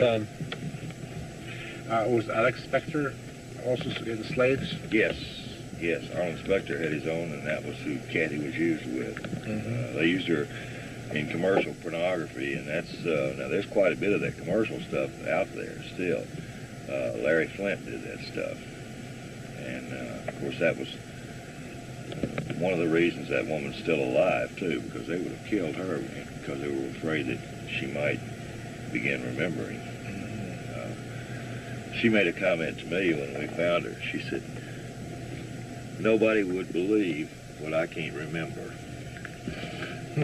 Nobody would believe what I can't remember. Can we find her, or she's not? Oh, I know who she is. Yeah? Can we speak to her? No. She's... No, she's like Kelly. She's crazy. You know she's old? Older? She's Cathy's age, yeah. Oh, really? Yeah. She's now in some institution, too? No. She's still locked into the system. But, because they're using her children. They're still using her children? Oh, yeah. See, that's why Kelly's here, because they'd be using her. See, the courts fought Cathy for 5 years to take her back. And they were going to give her to the biological father, the serial killer, or to Alex Houston, or to Cathy's father, or to Cathy's sister. They were trying to do this, and that's what we kept fighting, and we kept beating them. So when Kelly tried to kill 2 people in her institution, the last place, that they couldn't turn her loose. And she tried to take a brick and cave this woman's head in, this woman that worked there. She won't appear. I mean, she. Who is the answers? Maybe he just take her from inside of the car, so she wouldn't see the car. He just want to have it on the camera once. I mean, is she coming from there or from here? She'll be coming right down the front steps. From there? Yeah. Okej, Right znači ovdje će da počne da dolazi dolazi, vidiš ovdje. Stavi kameru tako da bude došli da snima bar idemo na video. So I don't know if we'll be able to record Cathy, right? Kelly, I would do it. Let's see what's happening first, and ask Cathy first. Okay. Because Kelly's clinically insane, and cameras, of course, are what was used against her. So she's terrified of them. Tell me something about these pornography films. Yes. They're existing? Oh, God, yeah. Tons of them. Off the record, we've got a lot of them. And that was one of the things that I turned over to the FBI, and they threatened to lock me up on. Because they said, this kind of pornography is illegal. You can't own it. And I turned it over to a federal judge, and the federal judge said, you come up with one more piece of evidence, and we're going to lock you up for 20 years. I said, well, there are other people out there with evidence, and they'll come forward when the time is right. Truth of the matter is, protecting them, particularly their people, right? yes. Truth of the matter is, I've got tons of it. And Larry explained to him. Yeah, it's Larry Flint's. Some of it's Larry Flint stuff. Some of it is. It was illegal for him to do that to the children? Oh, yeah. Oh, yeah. In this country, it's 20 years to life for photographing children. But he was never prosecuted. But he was Ronald Reagan's best friend in the whole world. Ronald Reagan is a real sleazo. I mean, he didn't like children, but he's a real sleazy bastard. Most people don't know this. Ronald Reagan's an actor, and so they thought he was a good guy. But, oh, he's terrible. So it was Larry Flint's signature in the film, or can somebody prove it was No. Yeah, oh, some of them, yeah. So instead of it, nobody could do anything. You can't do anything. If you could take the films and go to some movie channel or something, doesn't work. No. I'd go to jail. Okay. You want to go in? I was stating that there's a very good chance that when Cathy arrived to pick her daughter up, her daughter had no memory, even though they've been talking about this. Can you speak to the master off? I was setting the time. Oh, I see. I'm listening to it. Okay. The child will probably have very little ability to even remember what she and her mother had talked about doing today. And I know Cathy told me, she said, well, Kelly ought to be ready to go, and she'll have her hiking clothes on. And I said, Cathy, it'll be the first time. I said, she will not remember, most likely, that you were even going to be here today. Oh, is that right? Yeah. And it's always this way. Of course, Cathy always hopes that the next time she sees her, she'll remember. Oh, I see. It just doesn't happen. It can't happen. So she was used from day A to be in the program, right? Yeah, absolutely. From the moment she was born, they were doing amniocentesis, or whatever they call it, on Cathy at NASA. On Cathy, when the child was still in her womb. They were doing all the kind of probing around and sticking the needles through the stomach and everything else. I have no earthly idea what they were doing. I can assure you But that. somebody knows what was done on her. She has a file. Yeah, there's tons of files, but I don't have access to those files. I do have access. Okay, to dolazi mala. I have access to more to the side. S time njih i nas prvo vidimo.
No, we're from around Europe. Really? What part of Europe? From Yugoslavia. Yeah, formerly Yugoslavia. We are bad Serbs. Is that where you're from, Serbia? Yes.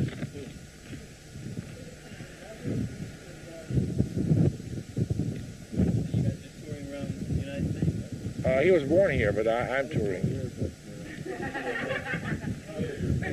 Well, 3 cents an hour. That's what. Hey guys, how are you? Hey! Hello everybody. Nice to you guys, eh?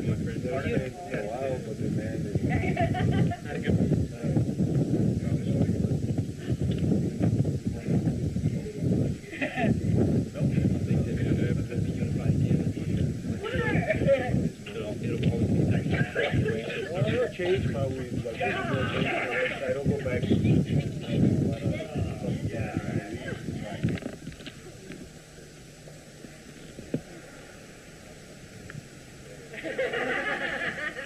Hi guys.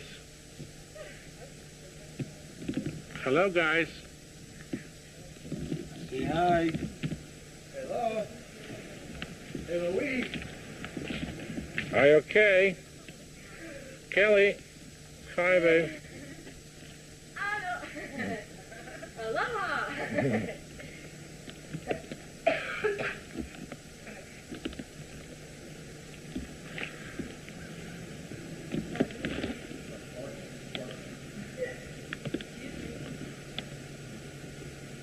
Hi, guys. That one it won't work. It's got your Looks leg. like would a have- wind vane. Your leg would have to go backwards. Let me see if I can do this over here. Kelly, do you like this area here? Hey, do what? You're happy today? Okay, I love it. Hello. Hello. That's not funny, Mark. Dad. I know what that one is. That's not. I'd be doing some serious flapping. That wasn't. I always said if I fall off of one of those things, I'm going to flap my arms. I'm going to flap them like a damn honeybee. How many birds is what I'll be flapping on? That's pretty fast. Pretty good. You know what? The hummingbird is very dynamically able to fly. Damn old bumblebee. Milane?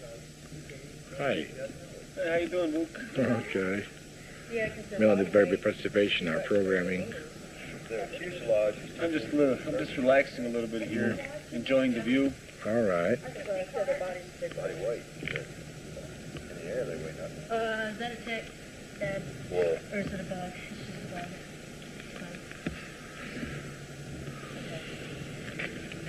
he's a boat. Probably CIA. For now. All right, girls. You like our day today, huh? Fun. Tiring, but fun. All right. Who's more tired, the mother or the daughter? Should we take a vote? God. All right, whose legs are wiggling the most? What books are you reading now, Kelly? Kelly, what books are you reading now? Is there any books title, particular title? Anything. Magazine? Yeah.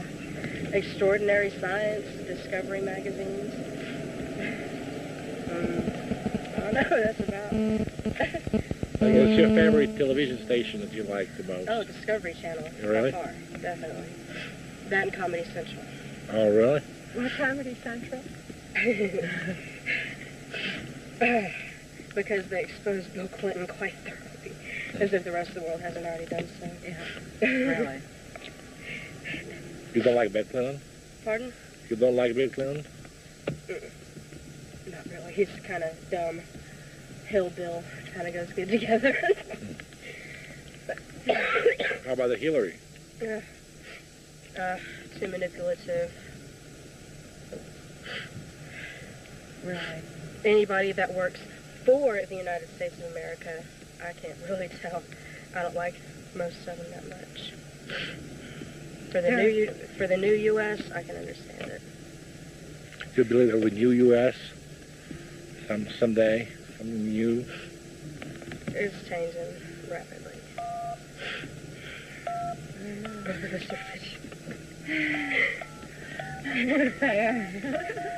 Should we do feet for him? What? Yeah. That's right. Foot for thought. Really? Would you like to go to Italy? Pardon?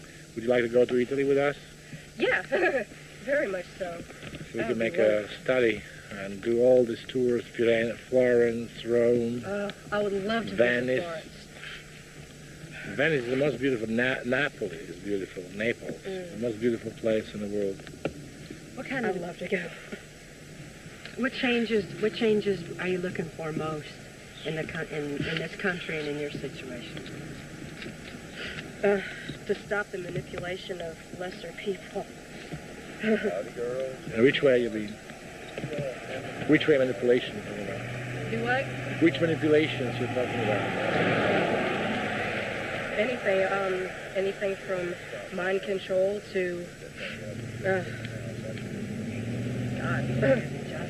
yeah, justice is definitely.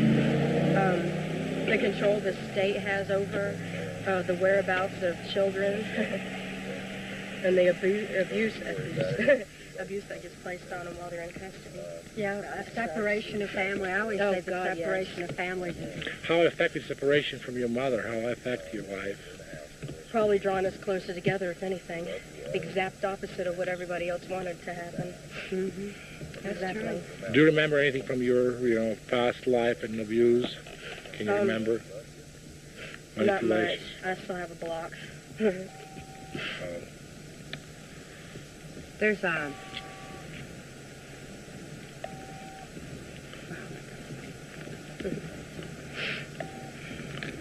How is this feeling and remembering of that situation? How is it affecting your life? I'm your friend. Yeah, well, that actually makes sense.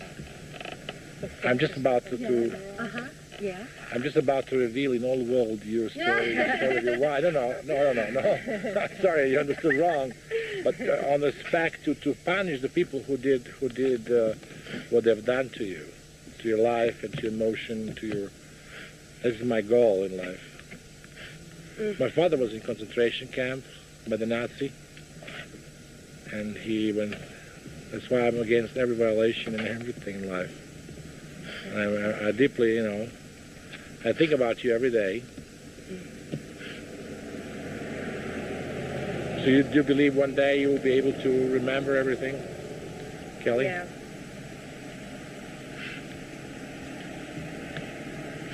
One day. What's your favorite actor? My favorite actor? Yeah. What do you think of actors? They're people. Just the same. They just have a talent for entertaining other people. Right. Is there anybody that you particularly like, or? Brad Pitt, because he's attractive. And the movie that he's coming out with, what was it called? I don't know. He's coming out with some movie that speaks out against, it's entitled Sleepers, that's what it was, Sleepers. And it's about, like, people being abused under hypnosis, and also, I probably like Adrian Paul just because there's more to him than meets the eye off of his television series. And Steven Seagal, needless to say, he's a brilliant man, and he's proven that through his little messages in every movie he's ever made, except for that one cheap one. Yeah. Do you like? What's he proven through those movies? He's proven that the government's fucking us all over. Pardon my French. Which way? Many ways, right? At least it exposes it. In all ways. They're literally. What do you think of the news? Shit. I think about it. A lot isn't being said. On some things it is. What would you like to see more of on the news? Everything being told. Tired of the hiding, the covering up.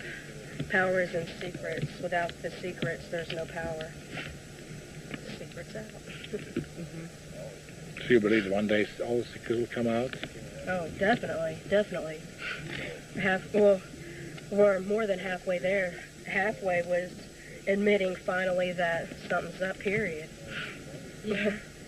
And, Kelly, how you believe that you would like to live with your mother again and with Mark happily?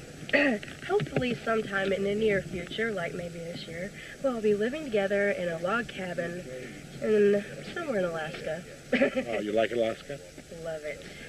Oh, that's a place where you're... It's wonderful. Perfect temperature, perfect scenery. It's just perfect. Do you remember anything of your childhood, or it's really like a barrier in your mind? Well, I think the best things I remember is the horses, some of the good walks I took with my mom, and the time when we were going on daily motorcycle rides with Dad. In Alaska? No, in Keystone Springs, Tennessee. Oh. It was about 6, 7. How about Alex Houston? Do you like? no. Do you remember him? Do you remember Alex Houston? You lying bastard. Well, actually, I don't know. Is Alex Houston in your memory, or Not really. I block out like a photographic picture of him. But I mean, I know who he is if I were to see him. I know it. When's the last time you met him? You saw him, do you remember? God, 9 years ago? Just about. Yeah, about 88. So about 8 years ago. Yeah. How about Cox? Unfortunately, I got the privilege I was seeing him about, 4 years ago? Last time, I think, at Cumberland House.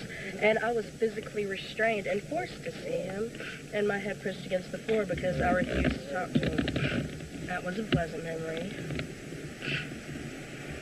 So what is the purpose of his visiting you? Just to... I don't know. I don't care. I just don't want to have anything to do with it. When was the last time you saw him? The result the last time I saw him was drastic, emotionally traumatized me, I'll tell you that. And it gave me a pretty good headache. You're a gorgeous girl. And I believe that you have a great career in front of you. And you'll be a great writer. I'm definitely positive. You're really the most brilliant girl I've met in absolutely the last 10 years. Most brilliant, intelligent, and beautiful. And the bad thing is I can't even exercise my brain. Why? Well, the place I'm at now, I mean, everybody there is dumb. I mean, they're not ignorant, because at least if you're ignorant, you can be taught. Just terrible. They think a big word would be something like deluxe or caviar. So you're not happy in the place you're now? No, definitely not. I enjoy it sometimes, but more often I don't than I do. So if I wasn't there, I wouldn't have got to meet a lot of great people. So you like prefer to be in some college, go to study? What is your favorite subject that you would like to study? Like some science? Science, definitely. Science and literature. Any of those. I'm good at math, but it's not something I would actually study, per se. Oh, well, I might. Take that back.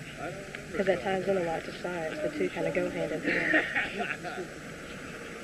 Do you like to be a writer? Journalist? Not really. I like it for a pastime, but I think overall, veterinary is calling me. That's my calling. What is now your education is looking like? How you can describe your education system in the place you're now? Okay, I'm supposed to be either in, I think it would be geometry or in Algebra 2. Instead, I'm doing pre-algebra. Mm-hmm. I'm supposed to be in English 2, but I'm doing 7th grade English, like spelling. It's just ridiculous. you have a Shakespearean English. How somebody could taught you spelling and all this stuff? You said because other people are like this, other people that are there. How many people are there in this room, in this place you are there? In the house that I'm living in, there's 7 other girls besides myself. The only girls? Uh-huh. Only girls there? 7. Oh, I see. All in all in the whole program, I don't know, uncountable.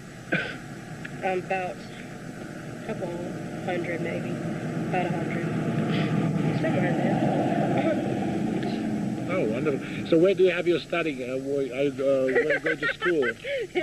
I'm sorry. I must be very... Wrong.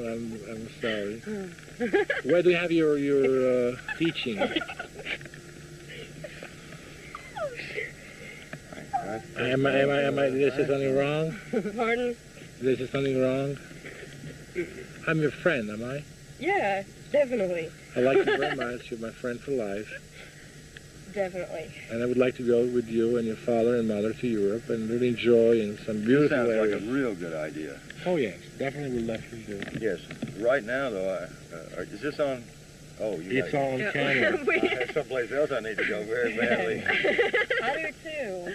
It's called a facility. Me too. Okay. You got 3 people that are going to stain your seat. I want to visit John, my best friend at this moment. Either that or I've got a French girl named Toilette. Either that or a redwood tree right about now. We really appreciate you, Boo. Okay. Definitely. So I have to stop the camera.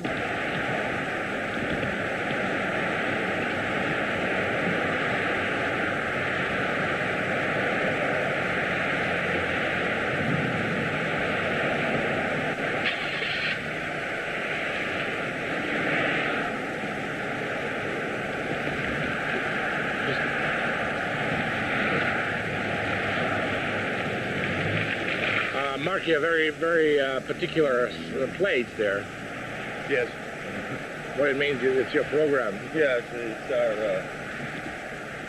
Has something to do with the book, as you well know. I see.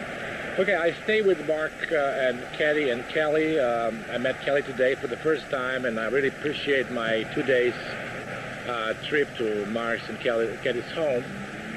Now I met Cathy, and she had enormous, if I would not know her condition, she's a very bright girl. I mean, you know, her vocabulary and her everything is absolutely superb, and then I would say that her IQ is above average, at least 50%. I could see, even she's 16. What is her condition now, and how you describe that from your scientific point of view? Kelly's condition has been diagnosed by a number of physicians, and I too have tested her, but she's been tested in a number of institutions professionally by psychiatrists and psychologists, and she suffers from what is known as dissociative identity disorder, or DID. It used to be known as multiple personality disorder. Now it is known as dissociative identity disorder. This disorder is created as a result of severe repeated trauma, and particularly before age 5. Kelly's trauma base was, of course, sexual trauma, psychological trauma, and physical trauma, and tortures continually all through her childhood, as suffering from dissociative identity disorder. Part of the symptoms of this disorder are her inability to remember from moment to moment. And in order for her to appear normal, she mirrors anyone that she is in contact with. So they feel very comfortable with her. So I said to her, for example, I like Discovery Channel. Yes. Is that right? And then she said, yes, it's the only thing I'm watching. Yes, exactly. You see, there was some particular moment in time. Now I'm recalling that. Exactly. Is it called mirror? It's called mirroring. I see. She will mirror your actions, the way you hold your hands, the way you talk. Eventually, she'll even begin to pick up your accent. The disorder itself is most unfortunate, most uncomfortable to the person that suffers from it. But the worst part is it develops into suicidal and homicidal behavior. They become, these people that suffer from DID, in many instances, but not all, become very agitated very easily for things that we don't even know that could agitate them. A word or a place or a suggestion or a thing can set them off, and they become extremely violent, either towards themselves or towards others. Kelly's situation is not without this horrific, terrible symptom. She suffered it many, many times, and that's the reason that she has been maintained in a mental institution for most of her life. She has spent from age 8, she is now 16, she has lived in a mental institution or in an institutionalized setting. So what was her life before? She was in NASA Institute? The National Aeronautics and Space Administration, I hold directly responsible for her condition, because it was they that was developing the programs under some Nazi scientists that were brought to this country under Project Paperclip for the purposes of researching and developing multi-generational incest abuse. Yes. The actual purposes that NASA had for this child, I have no idea. There is no basis for my understanding of what they were going to do with her. There are many people that have suggested maybe they were going to use her as an assassin. Others have suggested that this was a normal thing as a result of the trauma. I can tell you that in many instances, these children develop this antisocial behavior in becoming what you and I would term suicidal or homicidal. In other words, they either want to inflict harm upon themselves or harm upon others for no apparent reason. This type of psychotic condition will not just go away with age. The child must be deprogrammed. The work that would be required of her would take possibly years of recovery and therapy, and a great deal of money. That's the reason that we've gone public with our book. That's the reason that we are in the process of making a documentary film as well as a motion picture, is to recover enough money to help this child through her recovery period. Now, for 8 years, she's been in a mental institution receiving what you and I would consider therapy to some degree, but it is not effective therapy, only because her victimization was so different than that of her mother's, because her mother was not abused by NASA when she was born. Her mother wasn't abused except by her father and her father's associates. Her mother was abused sexually, of course, psychologically and physically, but she was not subjected to the high-tech tortures that Kelly was from the time that she was born all the way up until I rescued she and her mother when she was age 8. What is your opinion now? You don't need to answer this question because it's very touchy questions. The United States has one of the biggest terrorist act in history. Everything was absolutely fascinating, or a negative way, like I did. I was here with Oklahoma case.